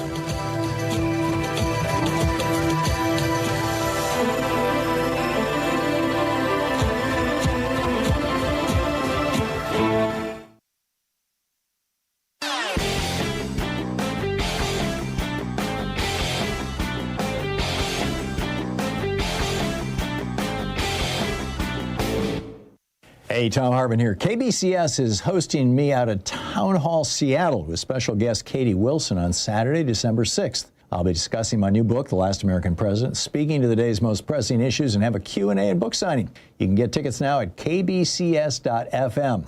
See you there. Tag, you're it. People in the Rust Belt states know all about tariffs. They know that tariffs kept jobs in the Rust Belt states for centuries, literally, that America was built on tariffs. It's one of the reasons Donald Trump got elected in 2016 was because he talked about tariffs. But for some reason right now, the Harris-Walz campaign, or Democrats in general, are reluctant to talk about tariffs. They call them sales taxes or something like that. They really need to be a little more straightforward, because people, particularly in the industrial Midwest, or in the Rust Belt, as we call it now, are not dumb. They know what's going on. They know where we've been and how we got here. And I think it's pretty important to be talking about tariffs and what they are, how they work, and how they can bring manufacturing back home. I wrote a piece about it for Hartmann Report. It's titled, Why Trump is Wrong and Alexander Hamilton Was Right About Tariffs. And I think you'll find it absolutely fascinating at hartmannreport.com. Check it out. I saw Daddy kissing Santa Claus right beside the Christmas tree last night. Yeah, it's a gay Christmas. 51 minutes past the hour. Picking up your calls here. Angela in Stanford, Virginia. Hey, Angela, what's up? Hello, Tom. Thank you for taking my call. Unfortunately, my questions were really for Congressman Khanna, but maybe you can help me understand this. Jared Kushner has no official role in the government, and yet he's over there supposedly, making peace deals on behalf of the United States, which is a felony. And I wanted to ask Congressman Khanna if there is someone keeping sort of a running list of all of these illegalities that is going on. The Democrats tend to, when they get into power, they tend to do this whole let bygones be bygones, let's move on, bring the country together, and all this other crap. But I don't want people to forget about all of these things that's going on that is illegal. If you and I did that, we would be under the jail. Yep. Yeah, we'd be in prison. I should have asked Congressman Khanna about that. It was the subject of my daily take today. And I don't know the answer to the question, Angela, but I would be astonished if there weren't, at the very least, journalists who are doing this, and hopefully members of Congress. I'm with you. So Angela, thanks for the reminder. I'll try to bring it up next time. Thank you. John in West Allis, Wisconsin, listening on WGKB. Hey, John, what's up? Well, I'm wondering why the continual trashing of the use of vaccines is being done. Now, I can understand a lot of the other focus, the divisiveness, the immigrant thing, the social mores things, all that stuff. I can understand why the maggots are doing that. But what I do not understand is why they continue to do this dangerous thing about trying to make people afraid of vaccines. Yeah. It's going to cost probably millions of lives in the next It's already 2 years. costing lives. I mean, we've had several children now die from measles in the United States, a disease that didn't exist in this country in 2008. I mean, it is costing lives right now, what Bob Kennedy is doing.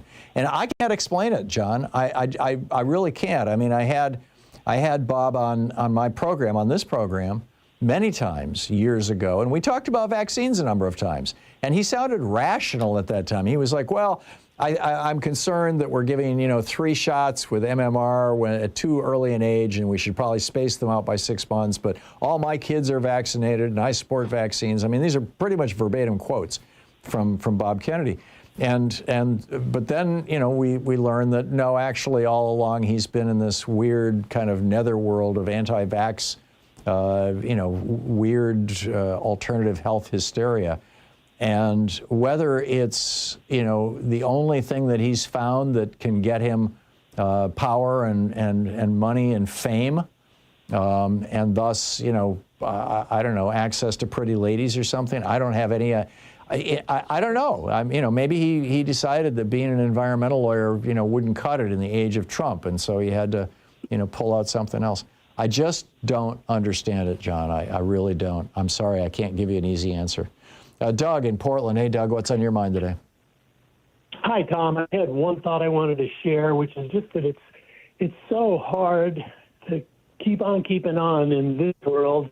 He is so crazy. The administration is so destructive that the only way I've come to reconcile this is to look at Trump and his administration like some sort of dying animal, like a big bear that is just lashing out, is doing anything it can. It doesn't have a strategy, doesn't have a hope. Yeah. But it's because it is just going down. Yeah.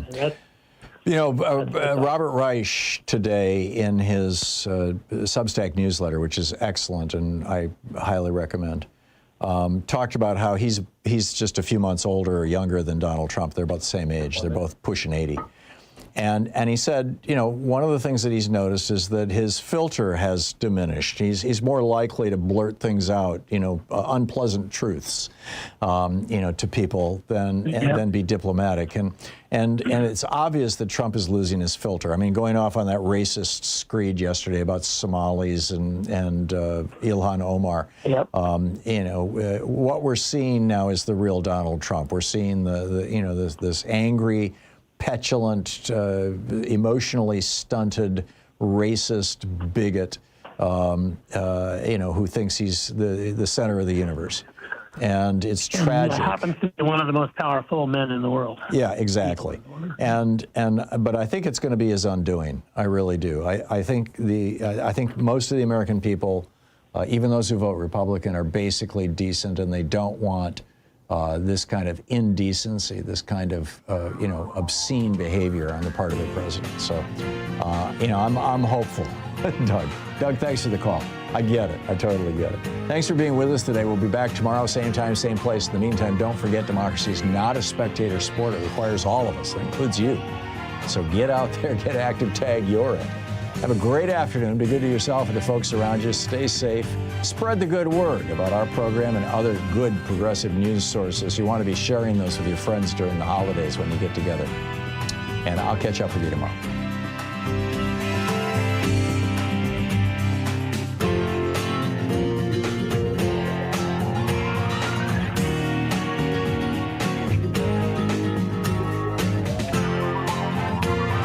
You've been listening to Thom Hartmann.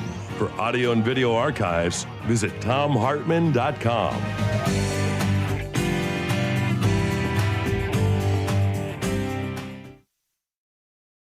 So let me level with you. We're not in a normal political moment, not even close. We're in a moment where leaders are turning cruelty into content, governance into spectacle, and democracy into a prop.